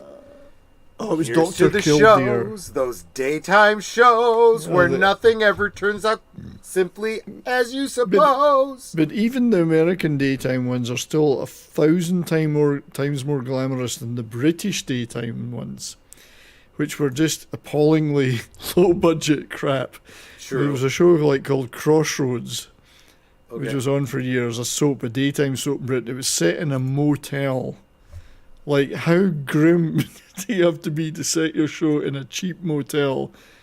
And it was just horrible. Like, it was the most awful, turgid crap. At least the American ones had, oh my God, she's really my daughter, or, you know, like... Where your sister's your wife, and your brother's your dad. The baby you brought home was someone else's, too bad. The British one would be like, oh, what are we having for lunch today? You know, that would be the big... But yeah, it's Dr. Fair Kildare. enough. Richard Chamberlain was in Dr. Kildare. Oh, Dr. Kildare. Yeah. There you go. That was my mother's time. That was a little bit before that's my old. time. 1961. Davinia brings up, I got a Dark Shadows Revival DVD set. It's weird but good. So I'm guessing, just guessing here, this was the Ben Cross Dark Shadows. Yeah, I used to watch that. Very, very good. That was a TV series for a very brief time. I think it only lasted one season. Very good. I have it on DVD as well. They did the time travel part too. Is he a Brit, Ben Cross? Isn't he? Yes. A Brit? Oh, absolutely. Chariots of Fire. Chariots of Fire. That's it. There you go. There you go, my friend. Ben Angry. Ben Cross is good people. Let me tell you. He was angry in Dark Shadows. He was. Barnabas Collins got angry. He played a good Barnabas Collins. I'll tell you, that was my introduction to Dark Shadows. And then my mother told me, oh, Dark Shadows, that was a soap opera that I watched when you were born. I mean, I've seen the I was movie. like, oh, really? So now I've gotten the DVDs of the old original Dark I've Shadows, seen the movie, but only for Nanette to reveal to me that she got into fandom specifically because of Dark Shadows. Oh, that's pretty cool, because I don't remember or recall that show. I've seen the movie, but I don't recall the show. I didn't even know there was a show. Mm-hmm. Wow. Brian, when you say the movie, you mean the Johnny Depp? Oh, what? I thought you were talking about the one from the brother, 70s. let me tell you. It's a different Dark Shadows we're talking It about. is that film is a parody of the original Dark Shadows. Okay. Look into it. It's worth I'd looking never heard into. of the show, no. See, They many didn't things get- did not make it over there. We I had didn't think 3 about it. channels. Lots of stuff didn't make it over. So shows that were Huge year. Bush makes a great point. Dark Shadows movie was painful. It was painful for those of us that knew what Dark Shadows was before the Tim Burtonized version of it. So yeah, Last Night would be a different movie from First Night, Bush. Oh, Barbara Steele. Barbara Steele, yes. But was she the one that played Angelique? I just remember the girl that played Angelique in the Ben Cross show was wow. Let me just say. Yes, I remember her. Of course you do. Barbara Steele, yeah. Barbara Steele, hot. She did some Hammer stuff, I think. I'm sure she did. I think she did. And those of you that have now subscribed to that 70s rock fan, because of course you did, check out his recent streams. He did a great one about Hammer Horror. It was fun. Age of Boomer and I have talked a lot about Hammer Horror, I like it. Neither of us knows Hammer Horror like that 70s rock fan. Well, there's another thing in that I grew up with was Hammer, because those films started appearing on British television pretty soon, when I recall, in the 60s. When they started making, well, Hammer was around since the 30s, but the horror stuff really started 57, 58. So that stuff was already appearing on British TV by the time I was a bairn in short pants and still in my diapers at the so I kind of grew up bairn, I love that. Yeah, wee bairn. I kind of grew up watching those, like Frankenstein and Dracula and all those great Hammer stuff. They were on TV and they were glorious colour, most of them, Technicolor. Yep. And it was like, here, I can watch this. This is great. Brian, did you know that a lot of those Hammer Horror characters are now being released as action figures by Mego? I didn't know that. No. Yeah, I've got some of them. You can't see them because of the way my camera is oriented, but just above me, I've got the Christopher Lee Dracula and the Peter Cushing Van Helsing. Oh, that's nice. Yeah, I might look into that. Yeah, because they've also done the Frankenstein and the I don't remember what the lizard character was, but oh God, the reptile. The reptile. They had the mummy ones. The mummy. The Mego has done. So Mego is a 70. Oh, bringing us back to the 70s. Mego was an action figure line in the 70s. They had World's Greatest Superheroes, Planet of the Apes, Starsky and Hutch. Literally, they licensed everything from the 70s. The Waltons, Happy Days, they did everything. Waltons. Not John Boy. Right. Not Mary Ellen. Absolutely. And they went out of business in the 80s. They came back in the 2000s. And they are doing what they always did. They're buying up all the licenses that they can get cheap. So not only have we gotten all of the Universal monsters, but we've gotten a lot of the Hammer Horror, and now they're starting to do things like Chucky and Candyman and Freddy Krueger. So if you're a toy fan and you're into that 9-inch scale, check it out. And cheaper than anything NECA's putting out, let me tell you. Like half the price of NECA. NECA is whatever. Mego, much better. But Hammer to me it means the same to me, Hammer movies, as the Beatles do in music. Yeah. So I dig it. You're not wrong. I was steeped in it from an early age. Bathed in blood, you might say, for the Hammer movies. But it was, and now there was like a 6-year-old kid. I could watch Hammer, I could watch Dracula, I could watch Frankenstein, I could see all those boobs, which were like, what are those things? No, what are they for? Boobs are crucial to life. Yeah. But I kind of grew up steeped in it and becomes a part of you more than a thing that you go, well, I love whatever. Well, I love such and such a property. It's just, to me, it's more than that. This is the thing I will say about boobs. Men love boobs. Women love boobs. Everybody loves boobs. Gay men love boobs. Gay women love boobs. Everybody loves boobs. They're a gift from above. Amen. Now I have the image of Ingrid Pitt in my head. So. Oh, Ingrid. But that's so imagine I'm 12 years old. It's 1973, and they're doing a bunch of Hammer horror movies on a holiday, like say Christmas, and maybe an all day Hammer thing. I could sit there all day watching this. This is great. So it's steeped in me. It's kind of part of me rather than something I picked up. Here's something that's different between British television and American television. You guys post Watershed, like after 9 p.m. or so, you get boobs. We don't ever get boobs. Oh, yeah. Films like, as Davina mentions, the Vampire Lovers, you could see that on TV. Wow. After the Watershed in the UK. I have it on Blu-ray. You know what, though? You can see Sipowicz's butt on NYPD Blue after 10 p.m. That's true. You're right. NYPD Blue pushed trying to... I don't want to see his butt, though. I know. No, you're right. But that was how you got nudity on television in the U.S. back then. It was ugly people, old people, after a certain time. That was the only way they could do it. What you used to have to do was watch National Geographic stuff if you wanted boobs. You made me think I remember that. You mentioned National Geographic, you made me think of what was the Twilight Zone movie? Look at that big ape. This must be where he lives. Boom, boom. Yeah, but you can imagine David Attenborough doing the voiceover. Here in the Serengeti, the local tribe have no discernible clothing.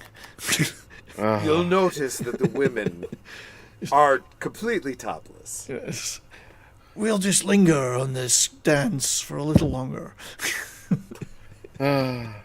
David Attenborough is still alive, I think. So that brings up the concept of printed 70s nudity.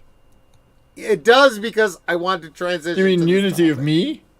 70s nudity? Oh, thank God for that. Specifically because I want to transition to this topic, right? So in the 70s and prior, where did you see nudity? It was in National Geographic. Geographic.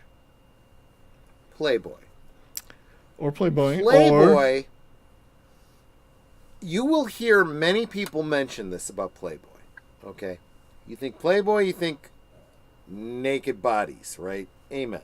Amen to naked women. But the other thing about Playboy in the 70s, 80s, 90s, they had some great interviews, some great articles. And I know that there are a bunch of people that say, oh, I only read Playboy for the articles. I was going to say, are you one of those? No. Look, I am 52 years old. I am completely honest. The first reason you read Playboy is for the gatefold spread. Yes. Okay? But I had the Kathy Shower episode or issue. Let me tell you. But the secondary. You saw that too. Right. Oh yeah, there were butts. There were plenty of butts. But the secondary reason was there were good articles. And there were incredible interviews. There was also original stories, science fiction stuff. Ray Bradbury. You're Guys right. Like Ray Bradbury. That is until the modern age. That was, if you didn't read Playboy, you didn't know about some of this stuff. Yeah, you'd get a lot of Ray Bradbury and other stuff published first in Playboy, short stories. Yeah. So my first conviction that I needed a subscription to Playboy was not, believe it or not, was not the boobs. It wasn't. It was when I was in high school. I was doing a report on Jimmy Carter. Bringing this back to the 70s, everyone. Jimmy Carter. He did an interview in Playboy. So, in high school, you're researching anything, one place that you went in the library was the Archives? not the archives. It was called the I don't remember what the publication was. Periodical literature, something of periodical literature. Anyway, it was a reference book to where you could find a topic. So you'd look up Jimmy Carter in this book, and it would say he was mentioned in this article, and he did an interview in Playboy. And I'd then go to the librarian and go, can I get this article? No, we don't have Playboy here because it's high school and you're not allowed to read Playboy. And I'd be like, is there any other way I can get this? Well, maybe if you go to the public library. Well, I lived in a tiny little suburb. That's what I was going to say. It's the other place you could go if you wanted to see boobs. But if you knew what to look for in the library. Illinois, they didn't have Playboy either.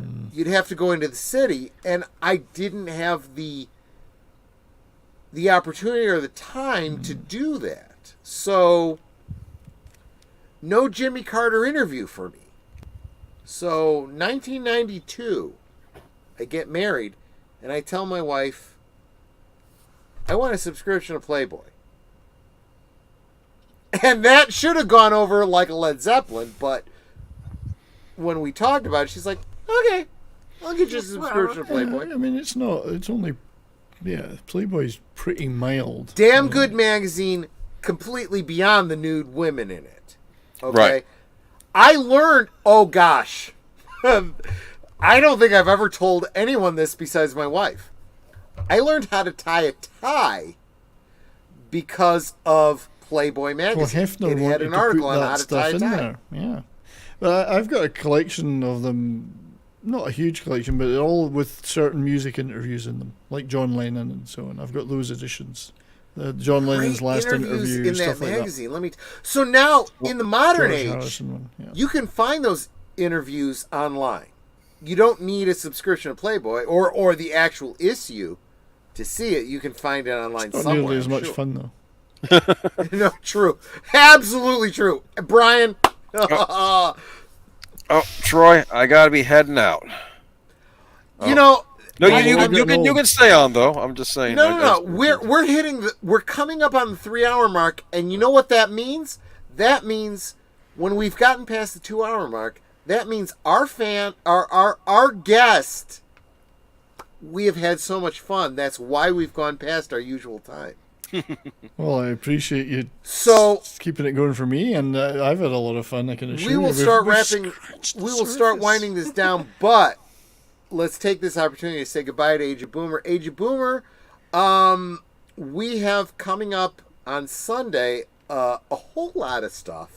Some interesting stuff regarding Dungeons and Dragons that you actually did some research on. So I have plenty to say about that. Thank you so much, Age of Boomer, for having me as your regular sidekick so that I can have an opportunity to vent about this. I appreciate having you. And we'll be talking about some Disney shakeups too. A certain Susan. I've been following Midnight's Edge and all of them. We have a lot to say about that. So. Let's Walt Dysentery. It's always fun to talk about Walt Dysentery. Dysentery. Leia Plus Size is also on her way out. Look, those of you that have stayed with us as long as you have, thank you so much. You're always appreciated. There's no reason you have to stay with us the whole, in tonight's example, 3 hours, because you can watch our stream all week long in portions if you want to. That's the great thing about YouTube. But we appreciate you all being here. We do, and Age of Boomer, I super appreciate you being here. Sure thing. Thank you for having me. It was great meeting you, and Good to meet you, buddy. I will see. Oh, come on again sometime. We can maybe do a Hammer stream sometime. We barely scratched the surface. You know what? Let's solidify this. Brian, can we have you back maybe in a month or two? Oh, yeah. Specifically for Hammer? I know you've done this on your channel, and please, everyone, subscribe to him and check out his channel. He did a hammer stream just a couple weeks ago. Dipped our toes in the water on that day. That's all we did. Dipped our toe in the water. Yeah.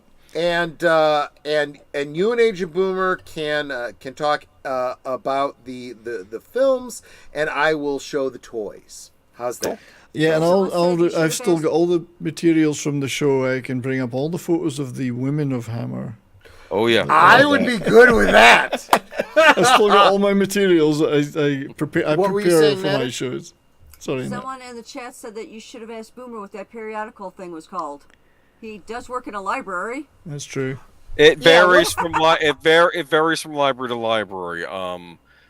Different ones call it something else, like the something of periodical literature. Yeah, it depends. It's different. It's a database. You want to look for a newspaper, like an nowadays article it's on the computer. Back in my day, it was in books. I mean, like we have something called Flipster actually with our service that you can actually look at a digital version of the actual magazine. I don't know what that newfangled shit is. There's also one file, I believe, is the other one where you can just look up articles, and it's you and your newfangled computer. Okay. Well, we're in the digital age, dude. I can't help you. Anyway, no, I don't know if we still even have the microfiche machine. We may have it tucked away somewhere. Anyway, y'all have a good night. I had both. I had to show people how to use both microfiche and microfilm. Yes, I remember the days. Boomer. Thanks for being here. Cheers, Boomer. Take care. Thanks, Boomer. Care. I will see you on Sunday. See you Sunday. Bye bye. Take it easy, buddy. Yeah. So I'm going to share something with you before we wrap up. If that's yes. It's nothing exciting. It's just we're talking about anniversaries and we're talking about the '60s and hey man. So you know that it's been 60 years now, over 60 years since the Beatles released their first ever UK single, which was "Love Me Do," and that was December 1962. Love Me Do. 60 years later, way before my time, and I know that song. Yes. But I used to live in a town in the Highlands of Scotland, in Murrayshire, Speyside, where they make all the whiskey, called Elgin. And so, sharing a picture with you, if you can get that on the screen. So, 60 years ago on, if you can call it, this unremarkable building in Elgin, little town in the north of Scotland, maybe 30,000 people. Then, back in those days, a lot less, 10,000 people. On Thursday, January the 3rd, 1963, the Beatles played in this building. The Kaizen Martial Arts Fitness It's now a fitness centre, but in those days it was known as the Two Red Shoes Ballroom. So almost 60 years ago. Dude, I've heard of that. And the Beatles played there on Thursday, the 3rd of January, 1963. Now, do you know what's really sad? What? Is I lived in that town for years and I did not know that. Because there was no plaque. No, I mean, when the local history isn't shared like that, I agree. And then I found out that was the second time they'd played in Elgin. And I'm not kidding. To drive to Elgin in those days it was way up in the north of Scotland and the roads were shit. It would have taken them all day to get there. And that was in the middle of winter. And they'd actually played there like a year before backing another singer called Johnny Gentle. So they played in this tiny little town in the Highlands of Scotland twice. And they put this plaque up. So one of the times I was there recently, visiting my family there, my grandkids and my daughter live there. It was, I thought, oh my God, they finally put a plaque up. The Beatles played there. I got a real kick out of that because I used to walk past that building a lot, never knowing it had a bit of rock history about it. Because that was the first tour they did after their first single was released. And that was the first real gig. Quick, Boosh is asking, is that a martini you're drinking, Troy? Yes. I probably mentioned exactly what it was before you came in. It's Blue Sapphire. Yeah, 3 parts blue Bombay Sapphire, 1 part Cokie Americano, and a little splash of lemon with garlic martinis. I've just finished the martini because I'm coming to the end of my show. Dear. You say garlic martinis. Garlic, yeah. Garlic. Well, let's face it. Once you're 6 or 7 of them in, really. I am so ripped right now. Yeah, you got to read between what I'm saying and figure out what I actually mean. Speak, Troy. 3 garlic olives that Netter gave me. I've finally finished my drink, so I am. There we go. Because I'm finishing my drink, but absolutely. And another thing I got to send up to my chat. Boobas. Boobs. You guys, yes, you and I think alike. Thank you so much. You guys are awesome. Real quick, I want to say hi to Wolf 10 Media, who celebrates his birthday the same day I do. Happy belated birthday. You weren't here on my birthday stream because it was your birthday. Happy birthday, my friend. They say it's your birthday. You're going to have a good time. As the Beatles sang. Your birthday. It's my birthday too, yeah. I'll tell you what. Wolf 10 Media is the only one I can sing that to because his birthday is my birthday too. Yeah, that's true. Absolutely true. But we talked. Birthday's in May, sweetie. Pardon me? It's in the other birthday's January. In May. Did I? Maybe I switched it around. Maybe it was 3113. I may have gotten that backwards. I don't know. But don't make me think I'm drunk. You were using the digital calendar as opposed to the Julian calendar. I don't know. It's that whole decimal system. I'm completely lost. I think we should move to universal time and have decimal time too. 10th. Oh, fuck it all. I don't know. It's funny that Britain changed to the metric system and America stuck to the English system. And there's another thing is I'm caught in the middle because I grew up with imperial and then they brought metric in. So I'm kind of stuck with both in my head. And then some things I use one for and some things I use the other for. I never talk about You're kilometers. Probably better off. I talk about miles. Like it's so many miles away, even though I live in a country, Canada, that's all kilometers. I go, that's so many miles away. But then I'll talk about centigrade because I find it easier to work it out than Fahrenheit. You know, I'm in the middle. There is that 0-100 thing in centigrade. I'm just kind of caught in the middle. But the Americans have clung to imperial for whatever reason. I don't know. Cling to it. It's a big FU to Europeans, and so I agree. It's interesting. We fight a whole rebellion against the UK, and then we cling to the tradition. You know, when I was a kid, we still had sixpences and threepenny bits and old big copper pennies in Britain. Oh, don't even fucking get me started. We had Netter shillings. And I did, we had shillings when I was a kid. The chat knows this. Netter and I did the whole steampunk Victorian reenacting thing, and I took the time to learn all the British monetary system. Farthings, halfpennies, pennies, threepenny bits, 3 pence, sixpences, shillings, crowns, half crowns. They had all that. The benefit that Netter and I have is when we read, like Dickens and whatnot, we actually fucking understand Threepenny bit, governor. Have you got a threepenny bit? Spare me a threepenny bit for a starving wife. Absolutely. But I played a medical officer in the Northampton Fusiliers. That was my character in the Victorian reenacting, which kind of blended into steampunk conventions and whatnot. Very nice. So, good thing to do, yeah. You should see my kit. It's simple. Freezing. Pardon me? Freezing. Phrasing. You are an Archer fan. I admire that. I'm a huge Archer fan. Yeah. Phrasing. But no, absolutely. Fuck. I gotta through you. Quality is our legacy. Handcrafted, barrel aged. Go ahead. You deserve it. Glenn Gooley, for the best of times.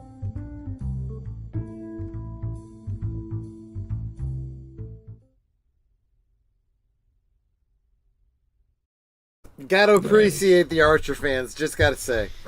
Archer's Phrasing, guys. genius.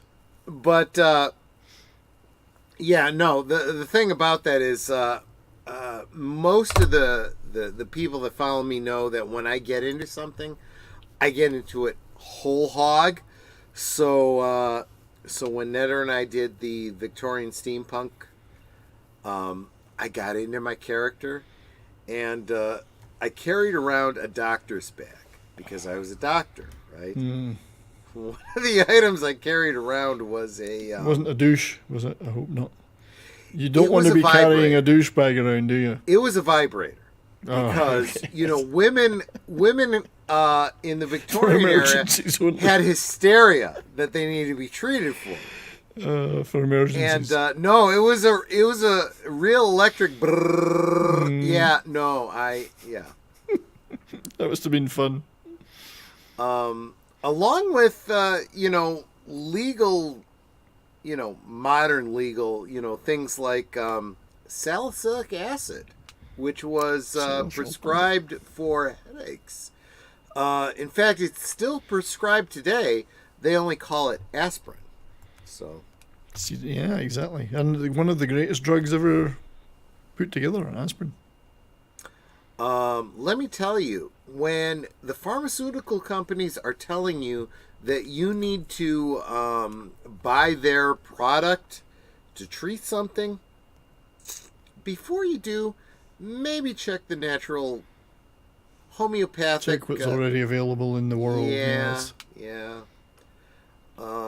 When they tell you a certain virus requires you to try this experimental vaccine, maybe just try good old-fashioned vitamin D and calcium. Maybe even just ask some questions about it. Yeah. Just saying. Just ask a few questions. Just saying. What is this thing? If you want to be a pureblood, those of you that are J.K. Rowling's fans, be a pureblood, like myself. Just saying. You should always ask questions. That's for sure. Didn't want to get political with you, Brian, but I'm just, that's just where I'm. Doesn't bother me, mate. It's your show anyway, but I'm okay. Trust me. Hey, if you disagree, that's fine. I'm just sharing where I'm at. No, I never said that. I'm fine. Let's put it that way. And I want to reiterate what I said at the beginning of the show. Brian, if you ever need to, if you ever need an escape, if you ever need an underground railroad, Netter and I are here to help you. Well, you could adopt me. We could adopt you. that's a spare room. We do have a spare room. So when I lived when we lived in Texas for a few years, I kept saying to my wife, "Why don't you just let me get some Texas girl pregnant, and then I'll have a kid, and I'll be able to stay?" She somehow didn't appreciate that. I understand that. Yeah. I don't get it. I mean, just some random you say, Texas girl. Honey, no. If I get her pregnant, you'd be involved. I know, and somehow that idea never flew. It never quite took off. Right? No. It's not just me and her. You'd be involved. Yeah. It was. But yeah. That's sounding very 70s. It did. Anyway, I can always visit. That's. I might end up back there one day. You never know. Oh, there you go. Amen. I'm living in Alberta now, so it's the closest thing in Canada to Texas in terms of attitude. So it's the best I can do. Fair enough. So in wrapping up, Brian, you're Scottish. You've moved to Alberta. So you're basically over here. Well, I've lived in a lot of places in Canada, but I'm finally settled in Alberta for good. So, so I'm a Canadian citizen as well. Which did help for the scheduling for tonight. It certainly did. Mountain time. It's good scheduling for me. Trust me. Yeah, it's only 11 o'clock there. It's not even tomorrow yet. That's right. For you. Yeah, we're barely for me, getting it started. is. But. Yeah. So thank you so much for putting up with me for my pleasure, mate. It's been 3 a blast. hours. It's been a blast. Didn't seem like it. Passed pretty fast.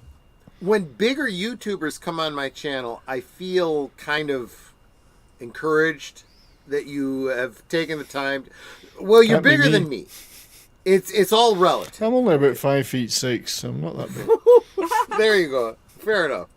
5'7" on a good day. Yeah, I mean, it's... well, I have, funnily enough, Evelyn Hampton saying Vulcan, Alberta. I have been to Vulcan, Alberta. And I've also been to... Is that where they have the Enterprise thing? They used to, and then it moved to Drumheller, which isn't that far from me, and I've been to that. I've been to the Star Trek Museum in Drumheller. Alas, I believe it's closed now, but I got there before it closed. Brilliant. Really good. I don't know. Fuck them all. Go to the Smithsonian here in the U.S. They have the real Enterprise. Fuck all this new bullshit that they're coming out with. The Drumheller Museum was pretty good. Those guys were... Yeah. They were legit. History has its place. All this new shit, screw it all. They also had stuff from other movies like Tombstone that were filmed in Alberta. So parts of it were filmed there. A lot of westerns. We did a rewatch of that one. A lot of Clint Eastwood westerns are filmed in Alberta because the prairies. Movie. Yeah. But anyway, they had lots of memorabilia from other movies. So wasn't Smallville filmed in Alberta? It may well have been. Yeah, there's a lot of filming up there. That's the interesting thing, that Smallville, that Superman grew up in, is in Alberta, Canada. Just saying. Hey, folks. the X-Men were created in Alberta. Well, The Wolverine is was created in Alberta. Absolutely, And he he's was. Canadian. Brother. In universe he was. So let's keep that in mind. Logan and his Captain brother are Kirk. Canadians. They're Canadians. Captain Kirk and Mr. Spock. Well, Shatner's from Montreal, same as my wife. Yep. So there we go. Ghostbusters Afterlife was partly filmed in Alberta, and that does not surprise me. Yeah, it's just very good for filming the prairies up here. So real quick before we wrap this up, and if this isn't too personal, stop me if it's too personal. What brought you to Alberta? Well, I mean, I moved to Canada because I married a Canadian, although she'd lived with me in Scotland. That's all it takes. Spent many years in Ontario. Then I spent a few years down in Texas working, and then moved to BC for a while. Look, I'd move to hell if that's where Netter lived. And then I moved to exactly. And then we moved to British Columbia for a while because my stepdaughter's there. But now that I'm kind of semi-retired, it's expensive. Housing is expensive up here. So Alberta and this little town in the prairies of Alberta I live in was affordable. And we always wanted to move to Alberta because it is the freest province in Canada, So, relatively speaking. Yeah. So this is where we're going to stay now, and it's a lovely house that we could afford, and everything's just great here. It's a lovely little town, really great Canadian town, pretty near a big city though. So if we need that, but there's a couple of nice ice rinks here. Just remember on your stream going forward, blink twice if you need help. And extraction. Just saying. Yeah, I mean, I would never have left Texas if it wasn't for those damn laws which allow millions of people to walk over your southern border, but a Canadian Brit like myself it's not can't Texas. stay. It's not Texas' fault. It's No, I'm not blame talking about Washington. Texas. Talking about the US, but I would have stayed there forever. I was a good, hard-working taxpayer, good law-abiding citizen, but I was slightly the wrong demographic, so. I understand that, but I'll be honest with you, Texas, at the risk of whatever, Texas will rise again. They are starting to assert their superiority over. Yeah, amen.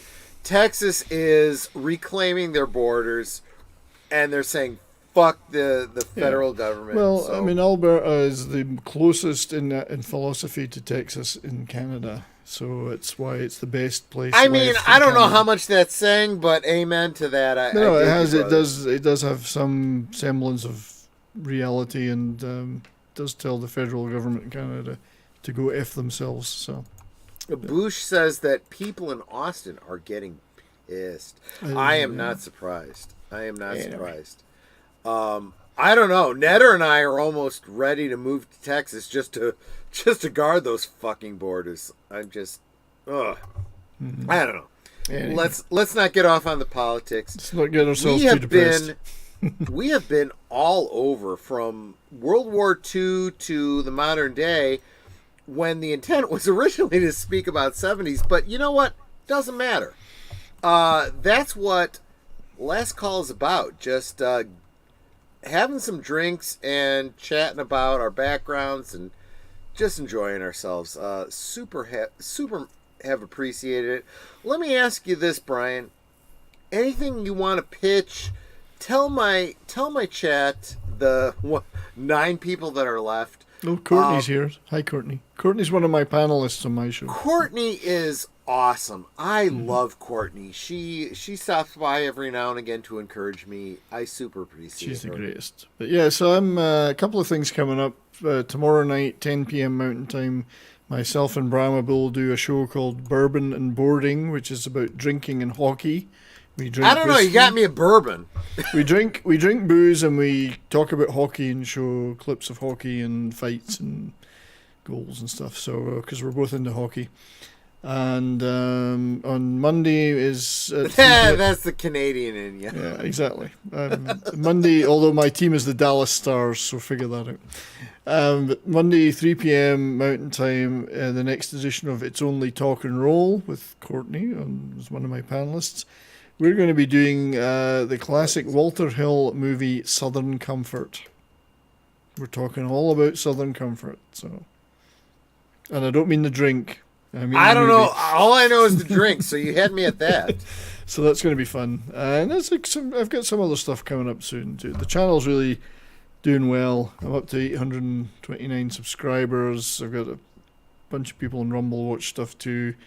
I'm having a lot of fun. This is a year I'm really looking forward to doing some good stuff, and I've got a lot of. I'm very grateful for everybody that takes part in my shows and watches and chats and stuff like that. We were having. Brian, how encouraging is this? It's Courtney, Fellowship of Oddballs. Hi guys, I'm driving, so mainly listening until stops. She's love you all. Yeah. Isn't she awesome? She is awesome. Isn't she awesome? She is very, very, very awesome. And she knows I know. She knows I think she's awesome. I love being a part of this community. That's all I can say. So, but yeah, thank you for having me on. I really appreciate it. It's been fun. That time just flew by. I'm actually, every guest I have is somebody who's a YouTuber who has more subscribers than I do, and so when I don't have that many. Well, more than I do. So whenever someone's willing to come on my little channel, it encourages the hell out of me. And this is what we do. This is why we do it. We love to talk about stuff we love. I like PJ from Orville Nation's idea that we grow together. So that's really why I do what I do. I figure, and I say this all the time, if there's a YouTuber that I enjoy their content, chances are my subscribers probably would like their content too. So that's why I do a show like this and say, hey, subscribe to this guy. I like him. I'm guessing you're probably going to like him too, Yeah, and we do it because we love it, mate. You love what you're doing. I love it. We love doing it together. Phrasing. Phrasing. Is that show still on? It is, yes. It's up to like season 13 or something. We're probably Netter and I have probably missed a bunch of seasons. I probably got to get caught up. Yeah, catch up because some of those middle seasons are just That is a crazy show. It's my kind of comedy. Yeah. That is some really, really good stuff. Yeah. Anyway, thanks, mate. It's been a pleasure, an absolute blast. We'll definitely do it again. Absolutely. Thanks so much. So that's what you got coming up. Let me think. Netter and I. So tomorrow over on Age of Boomers channel, Netter and I will be co-hosting a rewatch of Dark Star. I will be hosting the